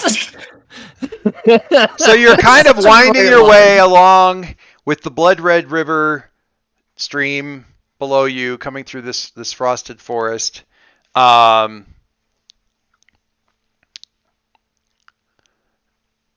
Caleb very carefully not mentioning to anybody that he's hearing whisperings in his head.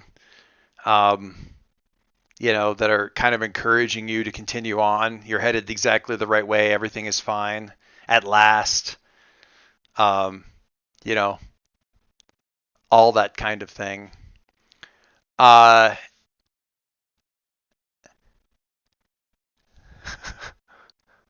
are you doing right now, Caleb? Are you just like focusing and driving through? Are you trying to figure out more about what's going on here? Are you what are you doing? So I definitely feel like following this river is... It's the path. It's where I feel like this is the way to go to achieve our objective, not necessarily to be safe. That is absolutely true. And in fact, you're actually feeling, you can see in a look over your shoulder, you can see the stress of this, building up. Perry's covering it up very well with his sort of excited babbling. It's not helping Birthright at all. And honestly, Perry is just basically doing this. It's like a pressure valve it's like the valve on a pressure cooker. He's babbling happily about being able to understand stuff, but it's essentially to keep him from exploding and turning or being a bomb. Okay. 100%, That's 100%. So I know exactly what I'm gonna do to help. And this is I'm changing. I want to add one little thing to this, is that you're also sure that this isn't, knowing what's going on in your head and the fact that you're aware of it tells you that the reaction that your friends are having in here is not 100% just because this is weird shit. They're having this reaction, at least in part, because it's being done to them. Yeah. Like this is an effect in the area that's being specifically like added to the crap that they're having to deal with. So while you're carting along, the area itself is really kind of playing head games with them. So I'm going to... So I want to change the goblin construct. And this is the first time I've done this, and so it's gonna be a little bit weird. But because we're in a forest setting... It should... Just, Sean, you should know, warning you ahead of time, right now, finally, Caleb is going to do something that's a little bit weird. Everything before this, perfectly normal, but now it's going to get weird. Yeah, this is the first time that Perry's actually needed to roll a sand check. I literally say that out loud. It's like, it's going to be a little weird, guys. Now? Oh, this is. Now? Okay. Yeah. This next thing is going to be weird. Oh, good. What was the blah? All right, what are you doing? So we bring the shark closer into the forest, like to the ground next to it. Yeah, kind of. And the shark changes from the goblin shark that we're all inside to 3 stags. that we are riding like Are they normal stags? they're well, yes, they are. They're not normal. They're more like Like the normal kind of stags that let you ride them through the forest. Are they like the They- Harry Potter Patronus type thing? yeah, that same type of thing. That same type of like wispy like. So they look like a stag, like absolutely, but you can tell that they're definitely not real. Or not like. But it's definitely better than riding inside of a goblin shark. Is it? Though? I'm not sure how I feel about it. Hey, I mean, if the stag is cool with it, I guess. well, the stags are basically just going to start like running us through the forest together. Yeah, the stags are sort of like a mix of like if you took a really high. I've never ridden a stag before. The appearance of them is almost like a high attenuated like antelope kind of thing, except the horns are way too many points. Have you ever seen a Kirin? Sure. Like an image of a Kirin? That. Yeah. Except it's all constructed of like sort of watery blue and shadows, and they look like if they ever met a pack of children, they would all know the children's first name without being told. And they're, I don't know. Let's find out. How creepy is it? I'm reminded of the Avatar stag in Shadow and Bone. Ooh. Roll me defend, since you're protecting everybody from stuff. I was also thinking of like the forest spirit from Princess Mononoke. Oh yeah. That's exactly like yeah. Okay. I have exactly 0. I'm here for it. Do I get a +1 for having influence over both of them? Yes. You just get a 1 + 1. Yes. Not 2, hey, but yes. I'll take 1 any day of the week. Okay. Full hit. Wow. Look at you getting good dice. Very cool. It's about time. Oh, you're taking all the good dice before Silas has to roll, yeah. Silas has to roll, yeah. You knew what I was going to say there. Because Silas brings the +3s and then gets double 2s. You were going to say something. I was just going to say I dropped a picture in the inspiration thing that I found real quick. Yeah. I've been trying to find the one I was looking for, but I can't find it. Where? Inspiration. Oh, that's cool. Yeah. The stag one's really. Where's this one? Oh yeah, we put that in there already. I can't find the thing I want. Oh, there it is. Hang on. Does this work? If mom has just a moment, a fleeting thought of, oh fuck, it's the Wild Hunt. There's another one that I this was the one that I was thinking of myself. So as like this weird like, oh, you know what, the weird fucked up deer that they have in what is that one that I like how the antlers on that one go into the home above. Did you guys watch and the tree and yeah? Did you guys watch Annihilation? With Jesus, yeah. Yeah, Natalie Portman. There you go. Yeah, the deer in there are deeply messed up. Again, that's like, what if aliens did a deer based on like 2 descriptions and like kind of a weird dream they had one time. It's like the reason we have unicorns is people trying to describe a rhinoceros and shit like that. So. All right. So you guys are, yeah.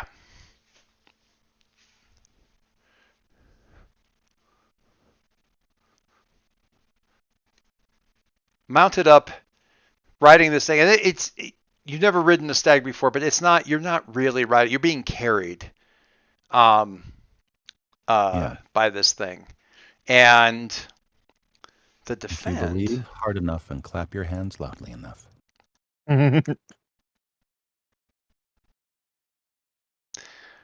We need to defend someone or something from an immediate threat. Oh, you got a 10 though, so you're fine.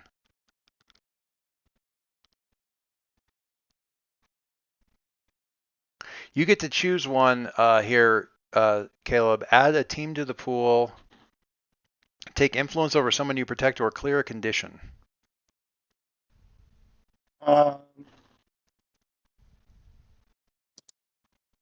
Actually, John, drink some water. Do some jumping jacks. um, Might grab another cup of coffee. I'm gonna hold one.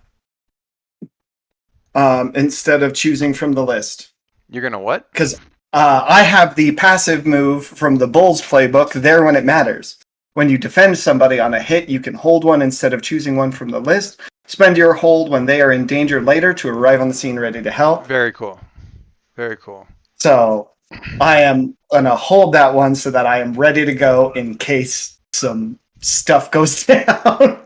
I can just see Caleb on the edge of the mosh pit. Nobody better, not when I'm standing. Not in my house. Yeah.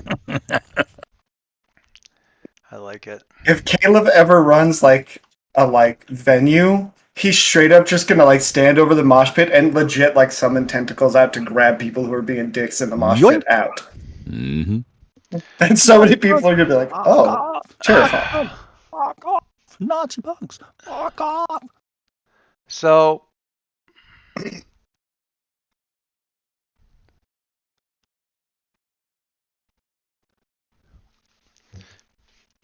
I'm going to tell you a thing that you know, Caleb. Hey, You know that the minions are coming. That they're because of the way and you don't really know how you know, but you know that that coming through the way that you're coming leads you right to where you need to be, but you also know that it's the known path. Whatever, maybe. Or you just sort of somehow in the back of your mind understand that, or maybe you can feel them. You don't know, but you know that that's the next, that coming ahead of you are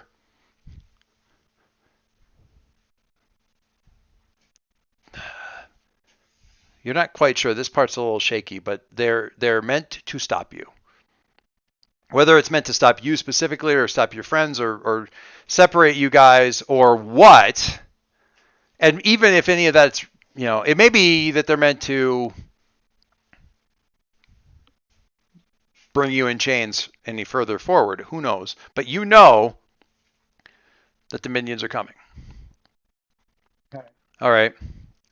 And they know that you're here, and they're prepared for you, for your arrival, and so on and so forth. You don't exactly know how you know. You just know that they're... It's like a dream. Like you know that when you open up the door, there's going to be a monster in the next room because that's just absolutely what's next. Or just that's what's got to be on the other side of the door. Okay. As we're moving through the forest, I'm gonna have the elks stop us all together. Just Okay. We're about to go into a fight. They know we're coming. They're ready for us. Are we ready for them? Ready as I I'll think ever we be. are. We're gonna knock some heads today. Perry, you ready? I'm Fences Tonfas. On top of the stag. Dude, imagine Yeah. hitting somebody with a tonfa from stag. Stag back. Stag Dude, back. okay, Wow, so you're wow, ready, there. Perry. That's why horseman's flail, horseman's pick, horseman's et cetera, et cetera. It's like playing polo but with skulls. Yes. Yeah. So Perry says, "Yep, ready." As he does his system check of his various security blankets / things that he thinks lets him do his stuff. Yeah. You know what I mean? His security blanket, all of his stuff. Yeah. It's not really. Yeah, it's not even really a surprise when you're coming. You're coming along this path, and it comes out to the part where it's kind of the water kind of broadens out a little bit and sort of widens a bit, and it widens because it's becoming shallower and it's flowing through kind of an open clearing. I don't want to say clearing too much because it's still, the trees are still very high around it. And there's these bundles,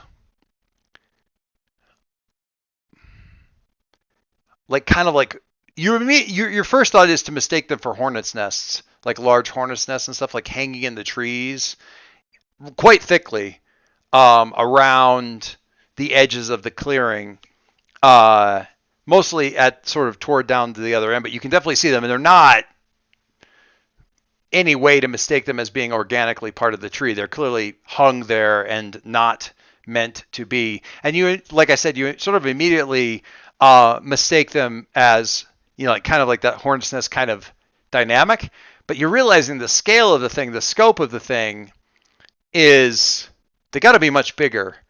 It's really not a surprise when they unfold and they're flying demonic monkey things.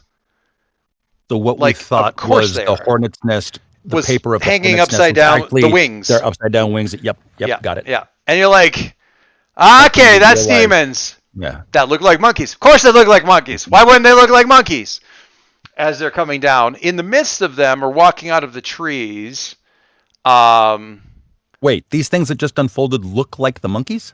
They don't look exact. They if you took demons and mixed them with monkeys, they're like sure. Okay. Yeah. They're dream, like if you had a dream about monkeys. It's like I had a dream about they have a distant common ancestor. Yeah, it's more like hey, yeah, I had a weird dream last night. I was dreaming about the Semioids, except they were demons, I guess, and they had like kind of bat wings instead of their normal wings, but they were demons, but they were also definitely the Semioids. It was weird. Like it's totally that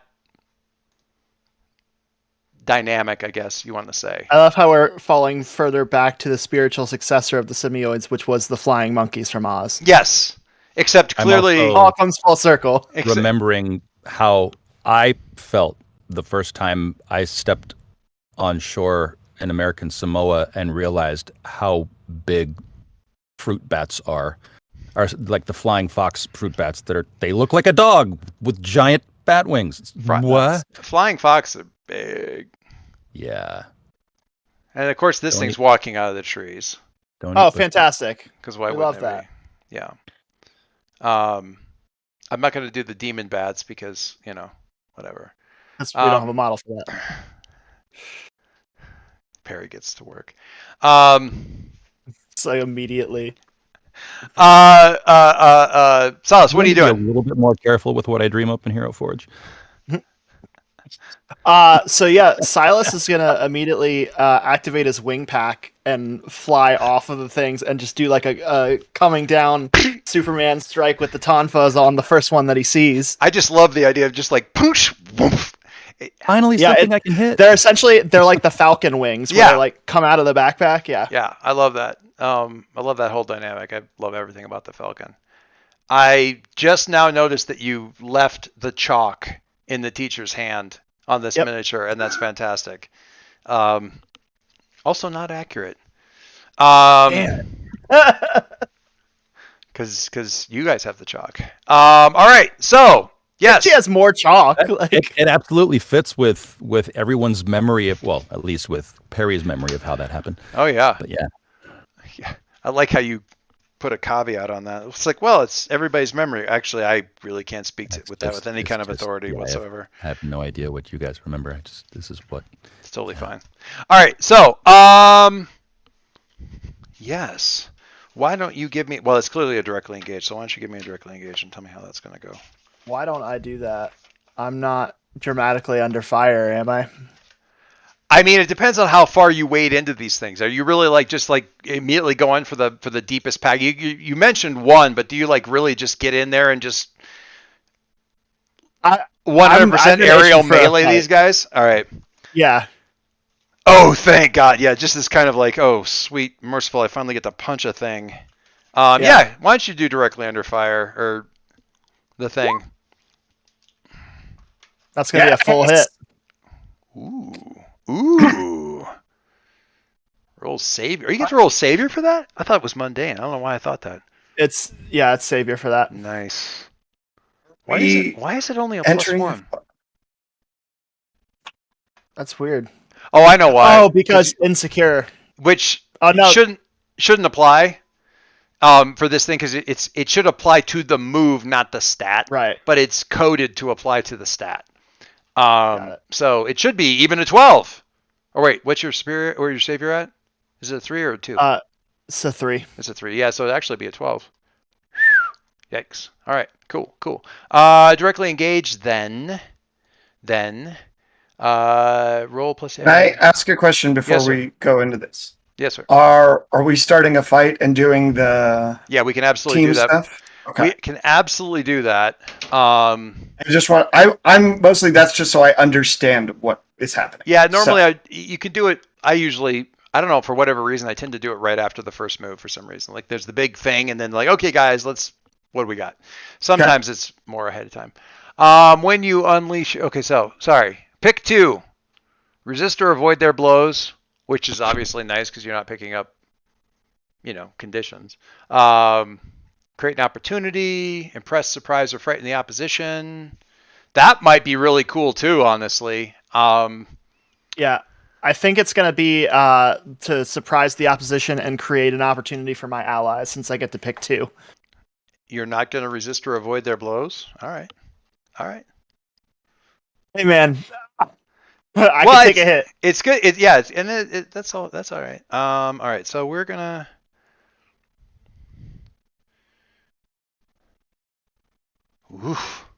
Woof. Okay.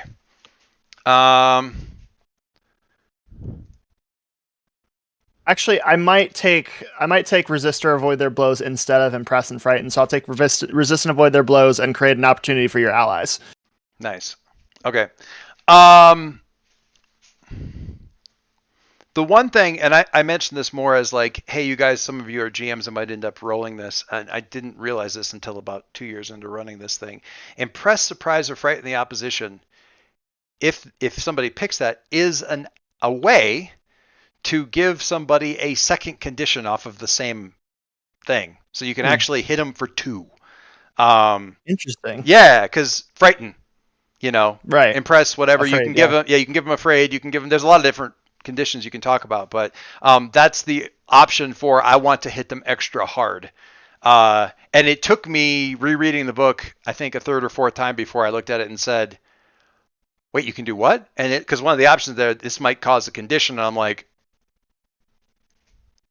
Because up until that point in time, it had been the never picked option, which I think is good. But create opportunity for your allies, resist or avoid their blows. So what's this look like? Tell me what this looks like. Because the resist or avoid, you're dishing it out all over the place because you're doing the standing against overwhelming odds thing. There's a ton of them.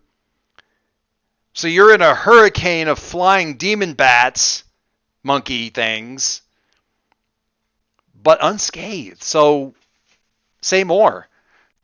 So yeah, he just jumps up and flies, and these things are all flying at him, and he's like barrel rolling through them, and he's making a beeline straight for Teacher until eventually, after he weaves through all of them, lands on her back and grabs her horns like, "Who wants snacks? You do!" And he shoves he shoves a thing of salt from his bullshit kit into her mouth. From the bullshit kit, I love it. All right, so yeah, they're kind of scattering and squawking. I can think of at least a couple of times where you're like one of my favorite Falcon moves is like folding the wings to do like a forward somersault because suddenly you're a very small target where you were a very big target. Right. Yeah, aerial acrobatics in the purest and most accurate sense of the word, where you're literally doing, actual acrobatics. Right.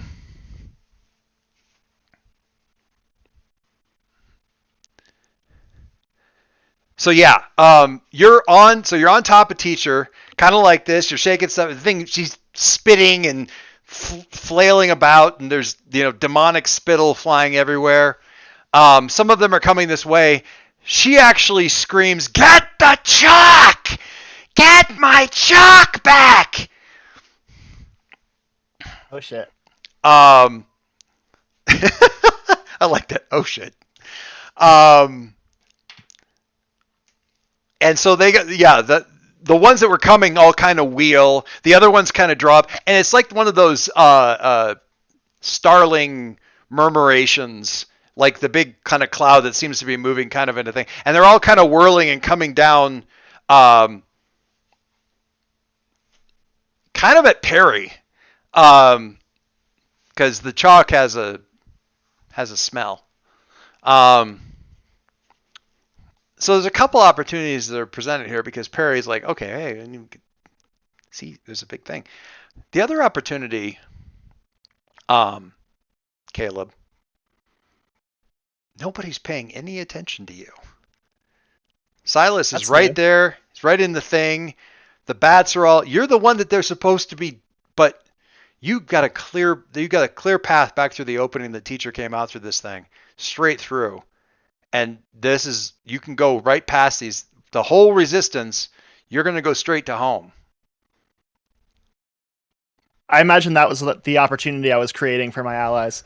Yeah. I mean, I'm almost giving you two, really, because Perry's got like, oh, they're all pointed at me. I can do something with that. But the big opportunity, the one that's really obvious here is they're all pointed at Perry. Teacher is currently occupado with Birthright, and you could just giddy up and be gone. Okay, so I've got to get to Mom. So I'm gonna let you guys continue beating the crap out of Teacher and the demons, because you know what? If there's anybody that can beat the crap out of a 4-armed demon in a fist fight, it's Birthright. I love it. Perry's demon monkeys. They're a regular Tuesday afternoon for Perry. I have the utmost confidence in them, so I am bolting. Okay. I might have you do Unleash Your Powers, but I'm not sure that I need to. It depends on how Perry's thing goes. So Perry, what are you doing? Okay, so whirling murmuration. Yeah, how many some bitches do I have coming at me? I mean, all of dozens, them. Couple all dozen, of them, yeah, all of them, yeah, pretty much all of them. So get the chalk. What I'm picturing is they're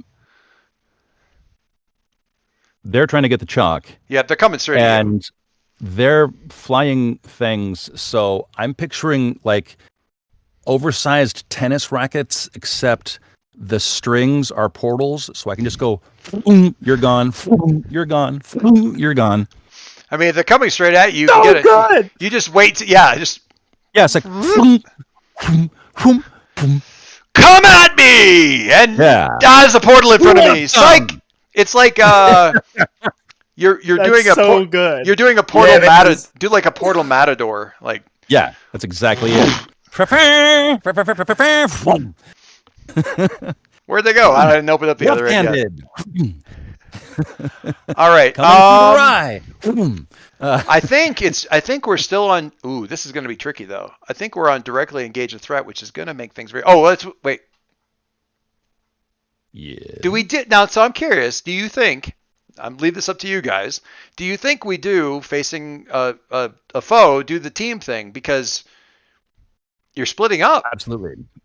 Oh shit, are we? Wait. Well, Caleb's going one direction, but this is the plan. If this is the plan, it's fine. This is a pincer move. I think this is actually like I do think that this is the engagement we were looking for. Yes, absolutely. I get that. I would absolutely. This is exactly part of what we wanted to happen. Is Silas gets to beat the crap out of a big old demon. You know, Perry's got us ready to get out if he needs to, but also is just portaling monkeys everywhere, and I'm gonna go crowd control. Yeah, crowd control is Perry's thing. So we are each doing our cool thing. Yes, I'm gonna go take my mom to therapy. So if the leader, if the leader has him, who is leading? Who is leading? I mean, I think it's Caleb. Caleb is absolutely Caleb. Do you have influence over the other two people? I do. Okay.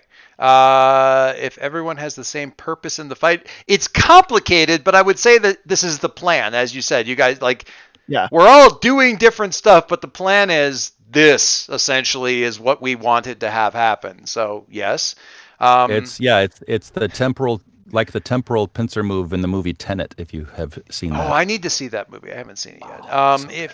I watched it on the ship. It's good stuff. If any team member mistrusts the leader or the team, remove a team. Do we have any mistrust of the team or the leader? Like, I don't think so. I dare say I trust them even more than usual. And that your team is not ill prepared or off balance. You have a box full of mystic bullshit. I mean, totally prepared. In which case that adds a total of 14. Oh, you've got a cave troll? We have a Hulk. We have a Hulk. Deal 4 cards.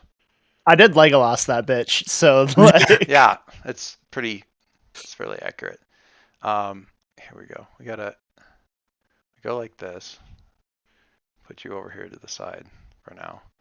And then we get the demon. And then the next thing is we have to put Birthright up on top of you. I think is really, that's what's critically important here. Anyway.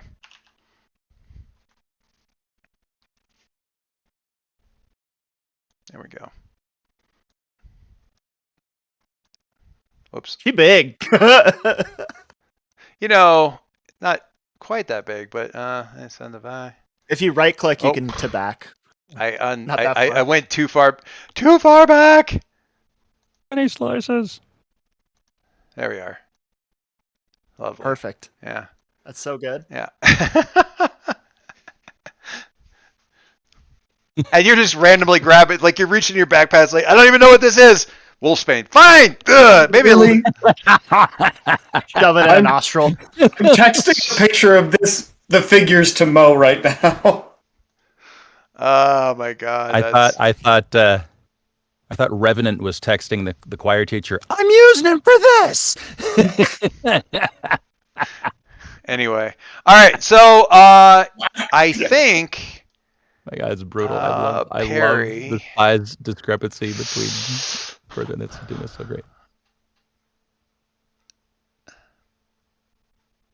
I'm looking at your Yep, I wish one of my drives was fight a big ass monster. I feel like that is one of the ones you could have, but we can make that happen.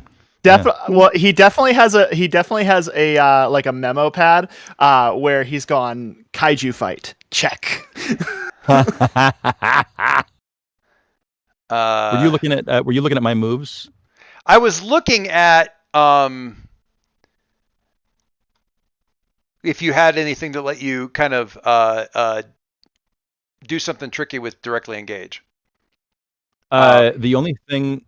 Whoops. Oh, sorry. No, you do- sorry, you that do- was. Sorry, you go ahead. Sorry. You do your thing. I forget that we can. Yeah, the only thing that I think would apply is I learned the solution in grade school. I think, but I don't Maybe. want to Ooh. use it because it only would give me a +1 at this point. Let but me also- look at it.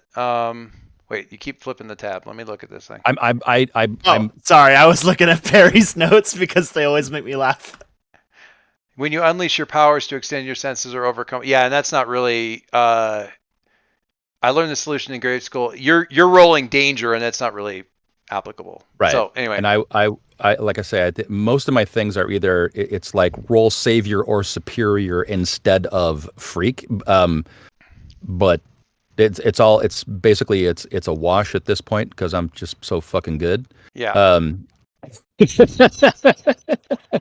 But rolling danger is definitely going to feel like you're rolling. I've been waiting to say that. You are so good. You are so good. Danger is going to make you feel directly engaged is going to make you feel a little bit less good because danger's at a -2. Right. But no But penalties. that's why is using my portals to swap them elsewhere. Is that actually freak? I mean, if you're That would be my only you're argument. directly engaging them because I That's think true. what you're doing is That's you're true. trying to take them out of the fight, and that's That's essentially exactly directly what I'm engaging. doing. If you were Yeah. doing them to go like, okay, they're going after Caleb, well, I'm going to portal them away before they reach Caleb by doing the big thing, then you're defending, and it's something Right. else. But in this case, it's really more about what the intent is, and the intent here is to take Right. them out. In which case, Exactly. Yeah.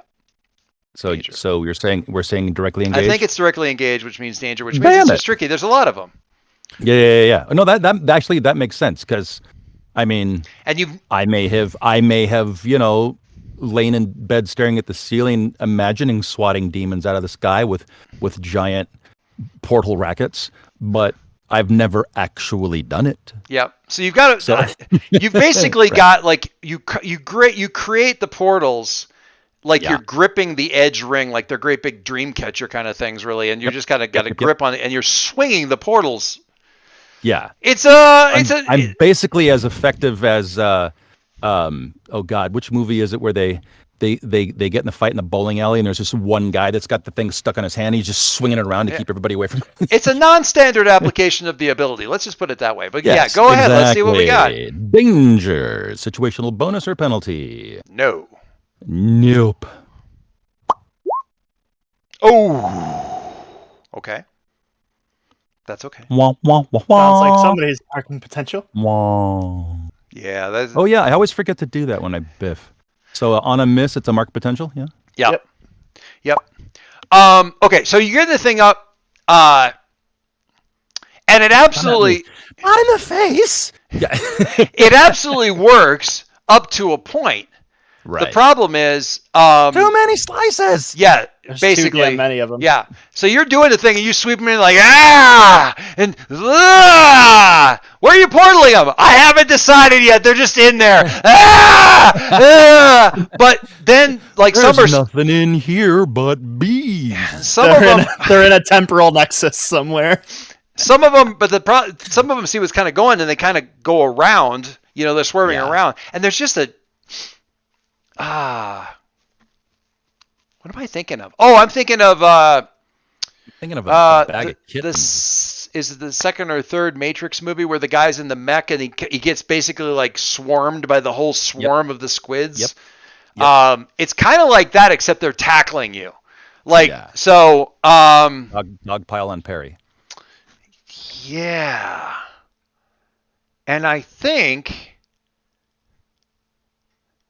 the good news is some of them are gone, and you kind of lose your concentration on the portal at some point in there while they're.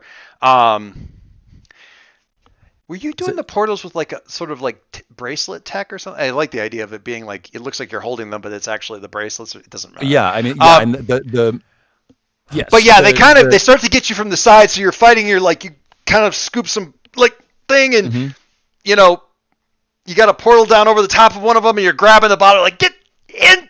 And then 3 more of them come from the, so yeah, there's a pile of stuff. It just ends up being a little bit more than Perry can Yeah, handle. I think because there's so many of them, I'm going to ask you to take a powerful blow. Sense. So, Can do. yeah, go ahead and just roll your conditions. We'll see what we are there. Maybe we'll get a low number again. That'd be good for you. Situational bonus in the penalties? No. Okay. Damn it. Not quite that low number that you wanted. Okay, so 4, take a powerful blow. Mm-hmm. Choo. Bum, bum, bum. I'm clearly choose one from the. Yeah, you choose one from the. No, it's not. You don't necessarily do. 7 to 9 is choose one from the list down below. You lash out verbally, provoking a teammate to foolhardy action or taking advantage of your influence to inflict a condition on them. You give ground, and your opposition gets an opportunity. Oh, I know exactly what that is. Or you struggle past the pain and mark 2 conditions while you continue to fight. Yeah, I don't want to give up our contingency, and it's too early in our pincer attack to screw with my teammates. So I'm going to take 2 conditions, especially since I'm sitting fat with 0 right now. So you're just continue to fight. You're like They come in at the chalk. You're like get off the. No, that's my chalk. I just I legitimately imagine that his pocket is tasered, and so every time one reaches in, it just zaps them. Yeah. I've got a pocket full of one pocket's full of chalk, the other pockets are full of mousetraps. You choose. Yeah. All the other pockets are full of mousetraps. What? I was bored. It was a Saturday. What do you want me to do? I feel like this has got to be. I'm pissed off that I'm fighting him. Like, God damn it. You're angry. Yeah, definitely angry. And pay attention to what they penalize. That might also be not to metagame it, but I mean, why wouldn't you? They're right there. Sure. I mean, I don't want to. I also want to stick with what's appropriate for the moment. I mean, afraid seems like one of the obvious choices. There Afraid are a does lot seem of them. obvious because there's a crap ton, and I've always been more of I'm supposed to be the cleric, like. So yeah, I'm gonna go afraid and angry, All right, that sounds even good. though even though I have a sense that afraid is gonna reach up and bite me here fairly quickly, but So the teacher is striding forward, like with you on it, like it's like, get him, get him, take him down with numbers, bear him to the ground, get me my chalk. What do you do, Silas? Birthright. What Silas has done is, while she's yammering on, he like jams his tonfa in her mouth, so like vertically. So Bear like, him kind to of the like, ground. exactly. And now I'm using an assess the situation to dig through my Now? box of mystical shit. I know I probably should have done this the other way around, but It's like jam. we're calling it in the ring. Yeah. So Oh I'm man, gonna I go need ahead to and roll play that game. Anyway, yeah, go ahead. to see. Let's see if I can figure out something that's gonna work against It's her. Worldwide Wrestling, right? Yeah, calling it in the ring. Oh yeah. Well, it's also just a general wrestling jargon thing.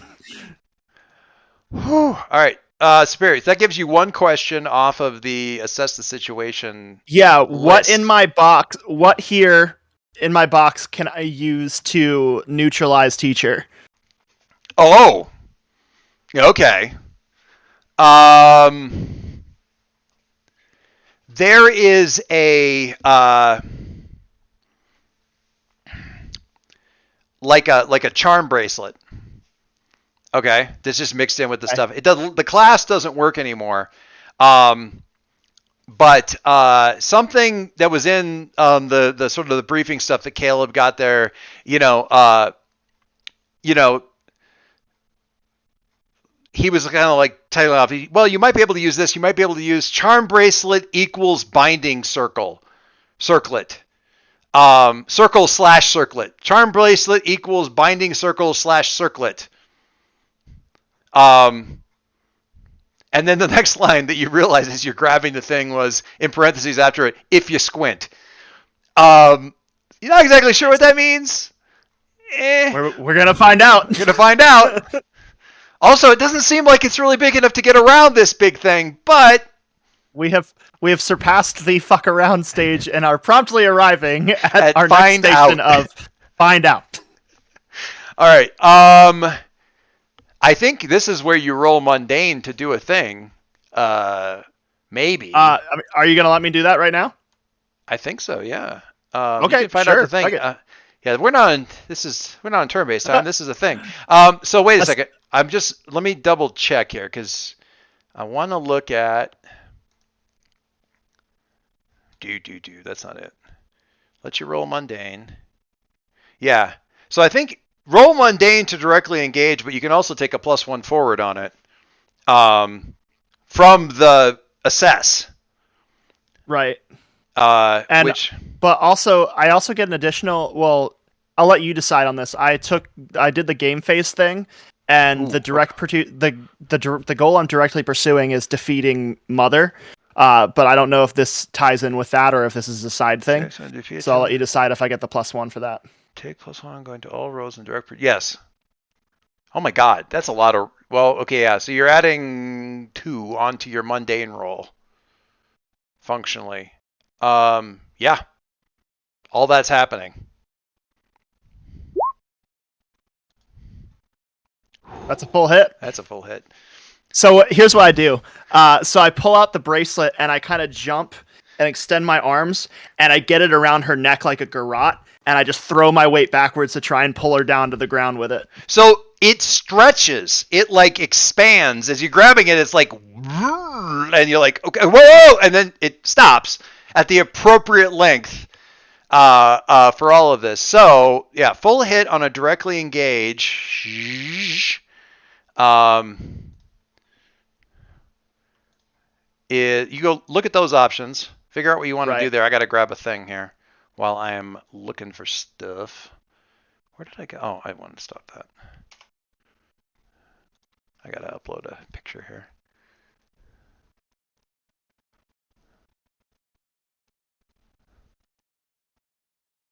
Yeah, that'll work. That'll work nicely.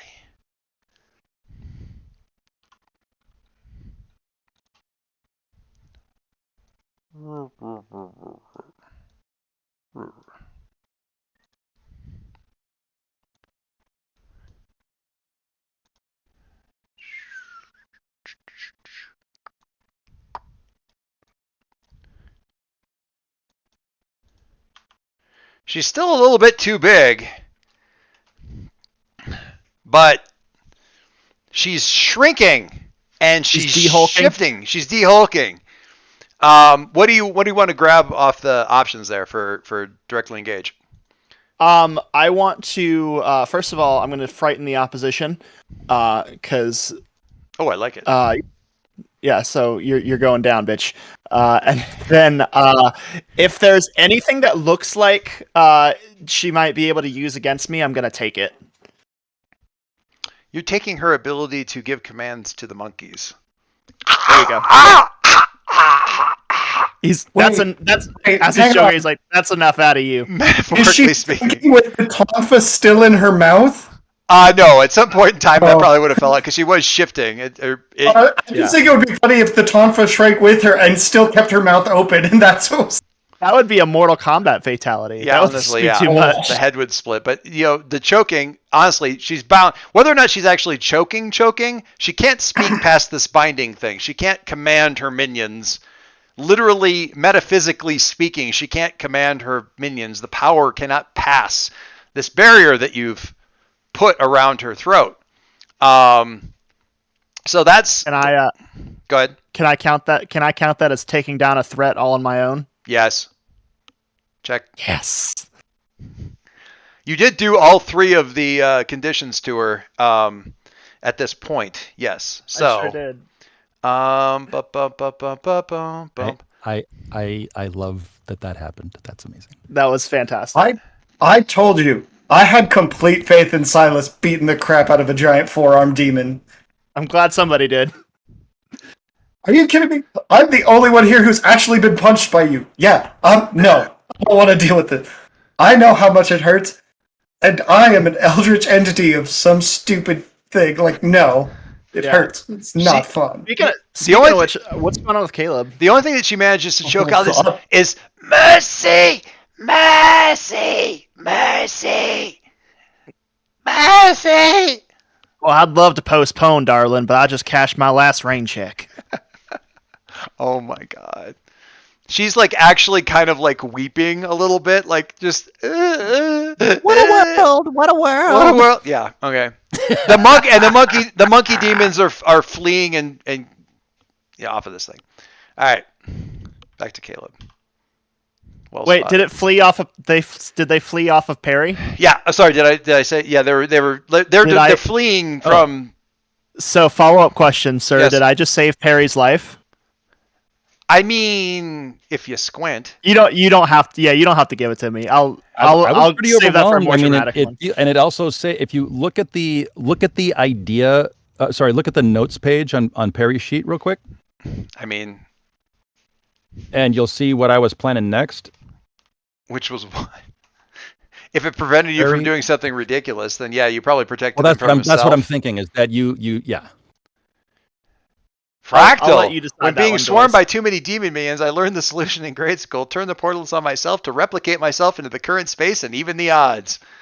I mean, first of all, that's awesome. Just not. I didn't get to see that. File that under. I want to do that shit later. Yeah, I mean, it could still. It doesn't. I mean, just because I had the idea now doesn't mean I need to implement it right this second. This is the best thing because we start to see like you start to do the thing and you're like so you kind of go like this and you like you kind of get away from a little bit and you see that like so you start putting out portal like okay and then they all kind of flee and you're like ooh. Oh, thank God, because I don't know if that would actually work. You kind of like you sweep all of them back together like a deck of cards, like just kind of bring them all back together. Like, oh, that was probably a really bad idea.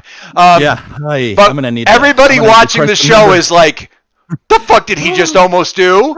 This is foreshadowing for when he actually does it. Amazing. Yeah, I love it. It's like whoa. Okay. Had to hold on to the booth because I was getting lightheaded. That's funny.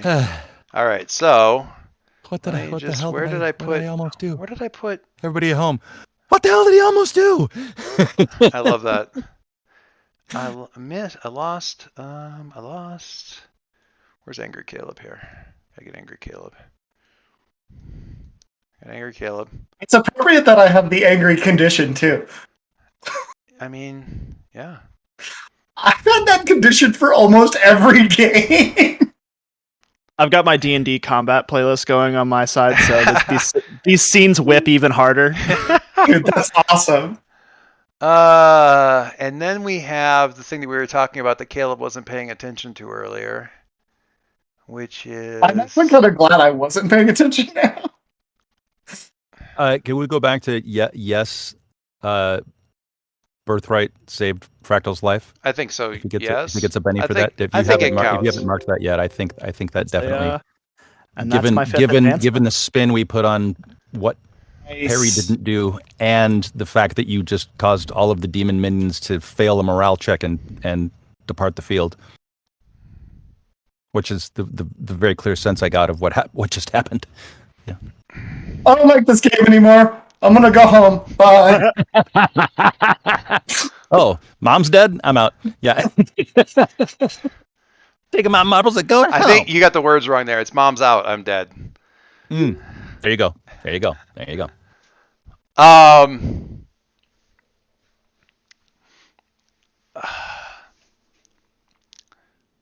Had you seen this before, Caleb? Nope. No. I think Perry made the model, and then I just added the octopus arms to it. I made the model. I didn't know. Caleb I didn't see the. I added the arms to it. Yeah. There's Dr. Octopus Bananas thing happen. In the character picks thing. In the character picks thread, can you throw the side view in? I see it now. Yeah, that's different than the. I think the side view should be. It is in there. Folder. Yeah, I didn't pull it from the folder. I only grabbed this particular one for this. But you want feel free to throw it up in the chat just so people can enjoy the side view. I like those. Yeah, because I don't have access to those tentacles yet.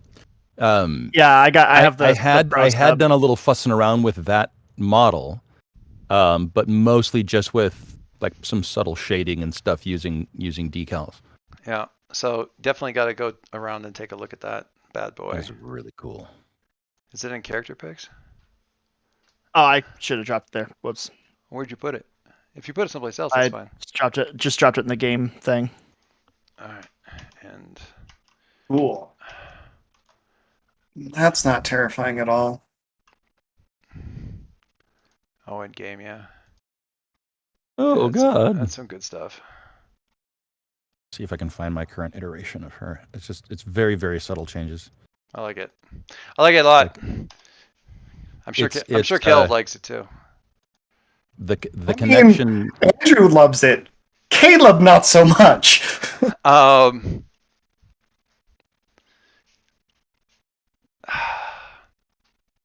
Eldritch Mother.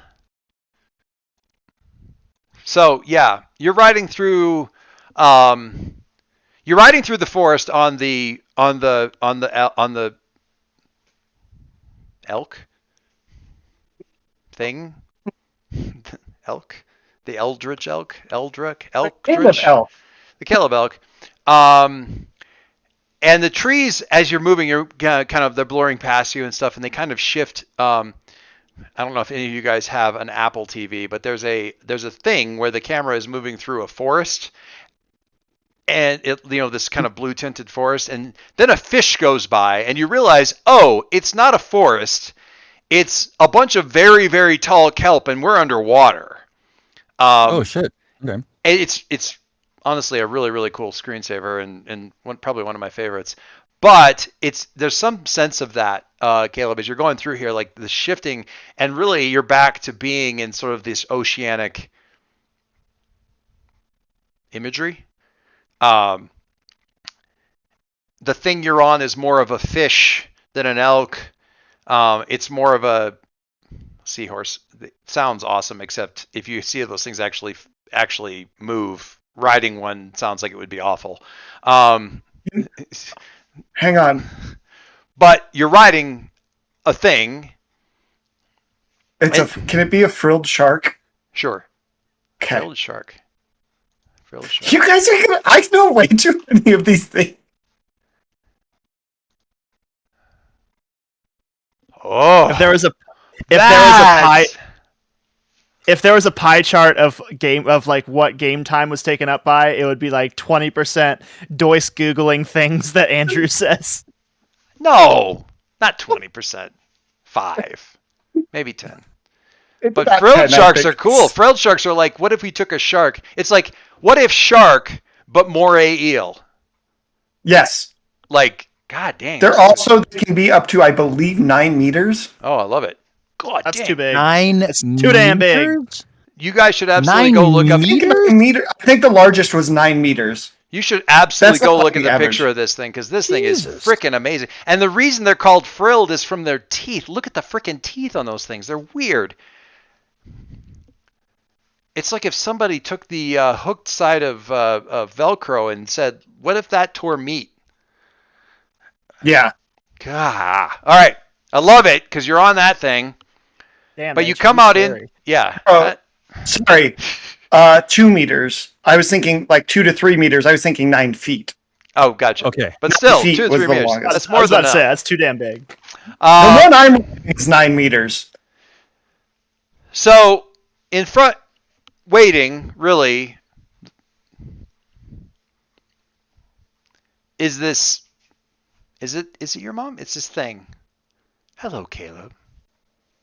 I'm glad you finally came to me. This thing. This is all happening in the background of the Yeah. very calm body. Well, I'm here. Yes. Are you ready to join me? I see it in your eyes. The energy is there. The power is there. We have honed you mean- for so long. So many I got a lives. plan. You have a So plan? we're gonna try this out. I'm just gonna like start walking slowly up to her, like Okay. You don't see. Also, I'm just going to parenthetically note who built this model? huh? Uh, I built the Caleb- model. I just Yeah. added the tentacles. Those are the most fucked up eyes I've seen. Those are messed up. Yeah, they're Creepy. cuttlefish eyes that she's bleeding from. Oh, those are messed up. All right, the cuttlefish eye thing is woof, woof, woof. All right, Because I've got the same eyes going on now. I see you. I see it in your eyes. You are finally ready. We've pared away all the foolishness, leaving only the power. Come to me, Caleb. And it doesn't really.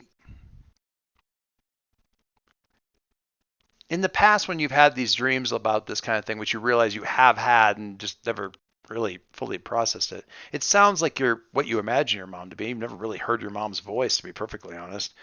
Maybe in You a got to couple peace of- out real quick, Frank. I'll be right back. No problem. This is quick. It's all good.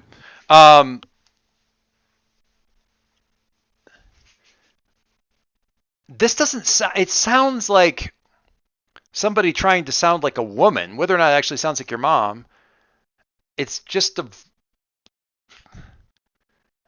I mean, not to be crude about it, it's a thing wearing a suit that looks like your mom, and really not even Yep. a suit as much as it is just a facade held in front of whatever the hell this thing is. Okay, I'm gonna start walking up slowly. Okay. I And it's when she reaches, but also several of the tentacles do. Like it's all like, you know, ugh. That's kind of cool. It's sort of hyper. Anyway, as I'm walking up, this is 100% like the thing that's been trying to get me there. Like, right? Like, I know this. Like, this is the being, the thing. My mom. This is the incarnation of what's been coming after me? Yes, I'm not sure exactly what you're asking. The image This of is a it, mechanical question. No, this is specifically for the mechanics. This is me using the confront my doom on my yes, terms. absolutely. This Okay, is so I'm moment of truthing right now. okay. I'm doing it. Read to me the moment of truth text. Okay.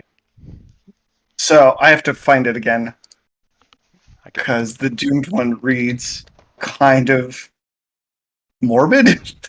Oh yes, There's I'm nothing in the shocked. doomed playbook is morbid at all. The prickling, tingling fear of your doom, always in your head.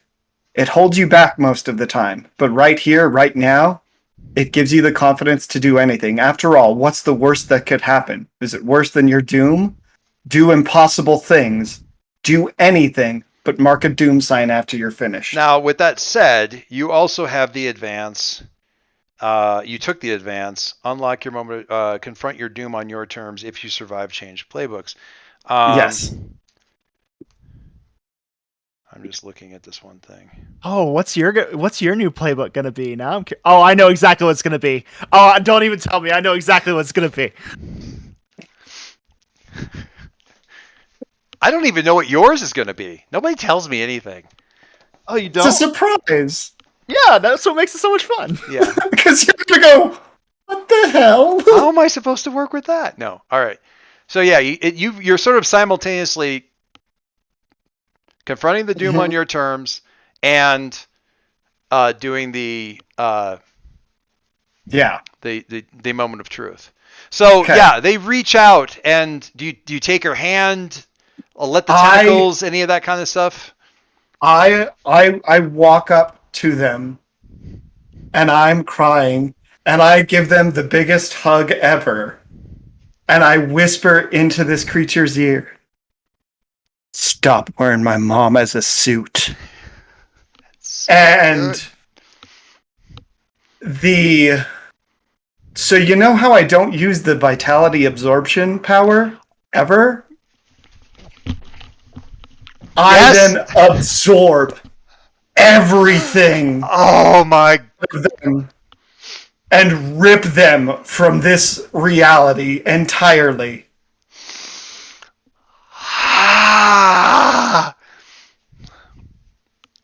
And as I do this, and I take my mom's ring, and I put it on, and I walk out. Oh, the ring is on her thing. Okay. Her wedding band. Because that's her actual wedding band. So... Shit! I literally was saving that power for this exact moment. That's so good. Okay. All right. Here, message me real quick. What's the playbook you're looking at? Okay, so this is actually something... Well, I'll just say it here, because it's actually... I don't know what... You don't have to switch right now. I just want to know what you're... No. So, and everybody's thinking, oh, it's going to be Bull, because that makes, That's not what I had in mind. Legacy. Are you going to do Legacy? Were you planning on doing Legacy too? That's why I wanted to talk to Silas, because I wanted to make sure you weren't going to do that. Well, that was one of the ones I was looking at, but I can easily work around it. But also, what if you did Transformed and became different because of the stuff that you absorbed from them? That was my second option, because if you were going to go Legacy, that's what it was going to be, Transformed. But Legacy was specifically because as I put on the ring, I legitimately take on my mom's mantle from before she was killed. I can see it going either way. That. We need to, and they're both, and that's why those are my options. So, because Transformed would be phenomenal and hilarious and amazing. It would be great. Hang on. I just didn't look that much into it. Yeah, let me look at something here real quick. That would be like if you wanted to become full Squid Man. Let me just, because there's a lot of weird there. Yeah. There's also Delinquent, since you're always not wanting to do what anyone says. I mean, Or what was the other one? Delinquent already has teleportation as part of their thing that kind of like locks up, and power negation. Your powers are messy, deceiving, and frustrating. I mean, one would assume to everybody else. You might look that one over once. So the other one I was looking at. No, that one.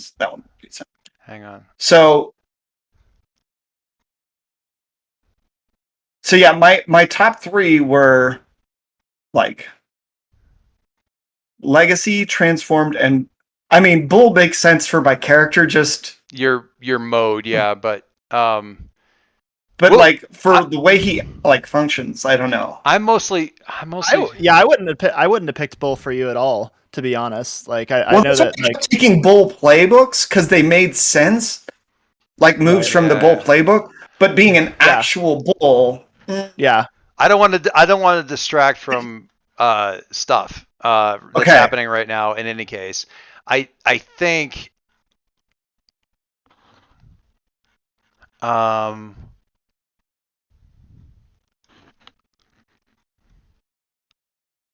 hang on. I mean, shit. Another option possibly could be protege, and then the teacher becomes your mentor, and he starts to like teach you how to use your powers and shit. So that could work. The protege, like the yeah, because you've got like Because now you got your mom's powers, and he worked with your mom, so he could teach you how to use them.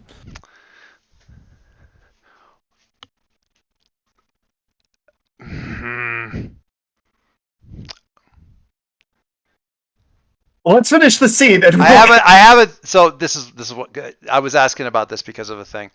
Okay. So after I like you're shredding this thing, right? Mm-hmm. You're shredding this thing and basically taking it apart and sucking and absorbing and really trying not to think about the possible ramifications. Really not even, you're not even having to try not to think about the various ramifications and consequences, that kind of thing.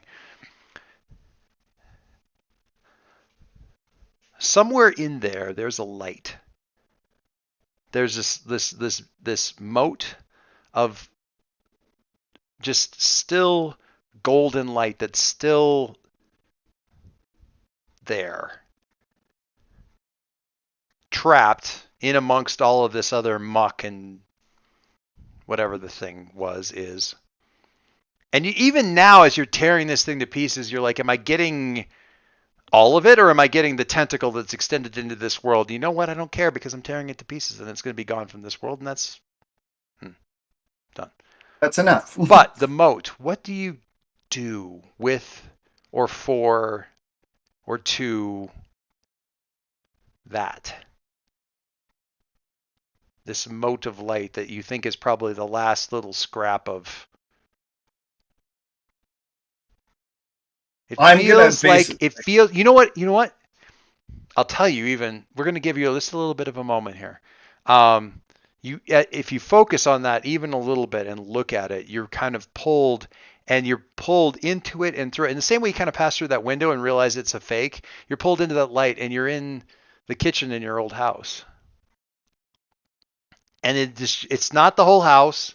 It's just this room, and you're at the table, and your mom is there, and she's cooking, and she sits down across the table from you, doesn't say anything, and hands across the plate and some coffee, and sits and just kind of smiles at you. And you're back outside looking at this moat. That's what's left there. What do you do with that?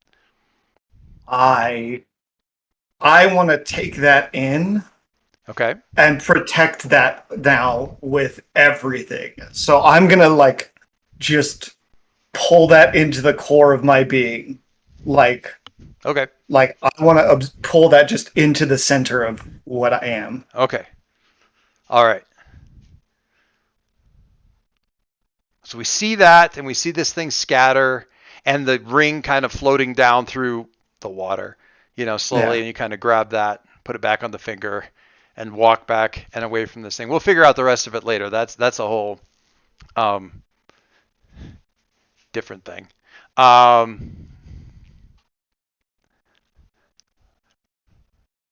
Okay, so that end scene. Yeah. Well, there's a Oh, one more thing. one other thing I want to do when I come back out to the.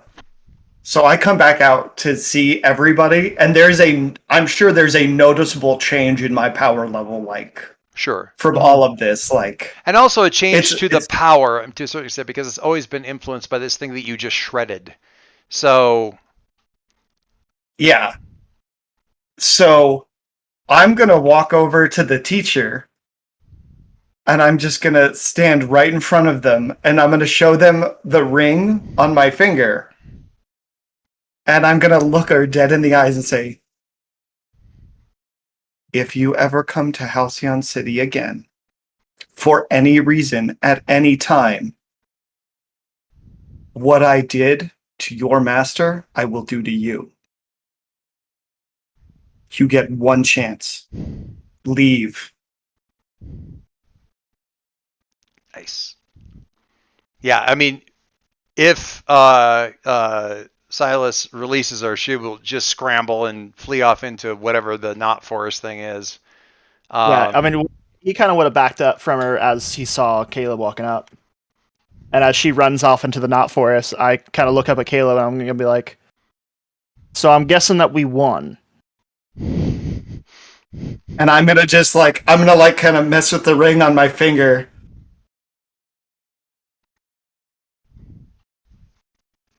Nobody gets to misrepresent my mom ever again.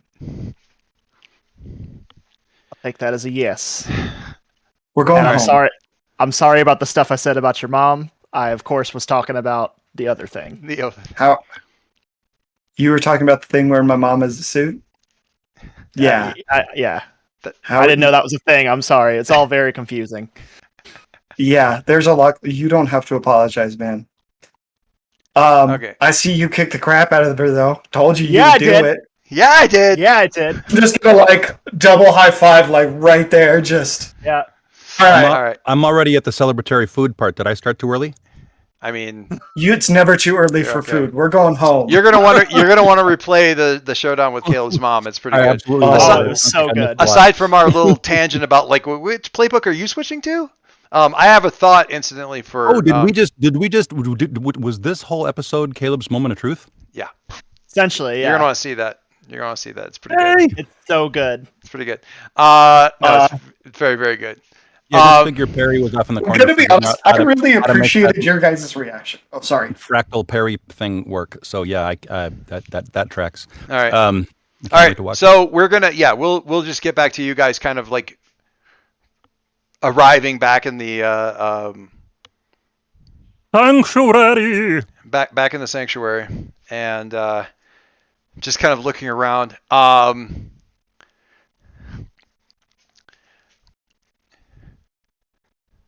Point of order. Yes. There's you guys get back in there.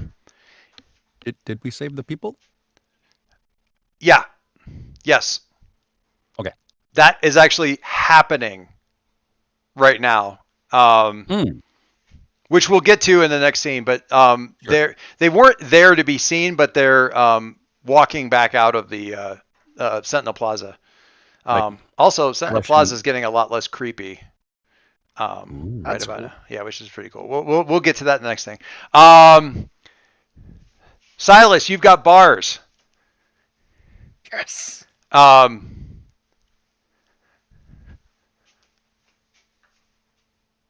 You realize you have bars because you're getting text messages from Mitzi. Mhm. Guys, where is everybody? Hello, guys. I just say, I'll be over soon. Don't The worry. immediate message is,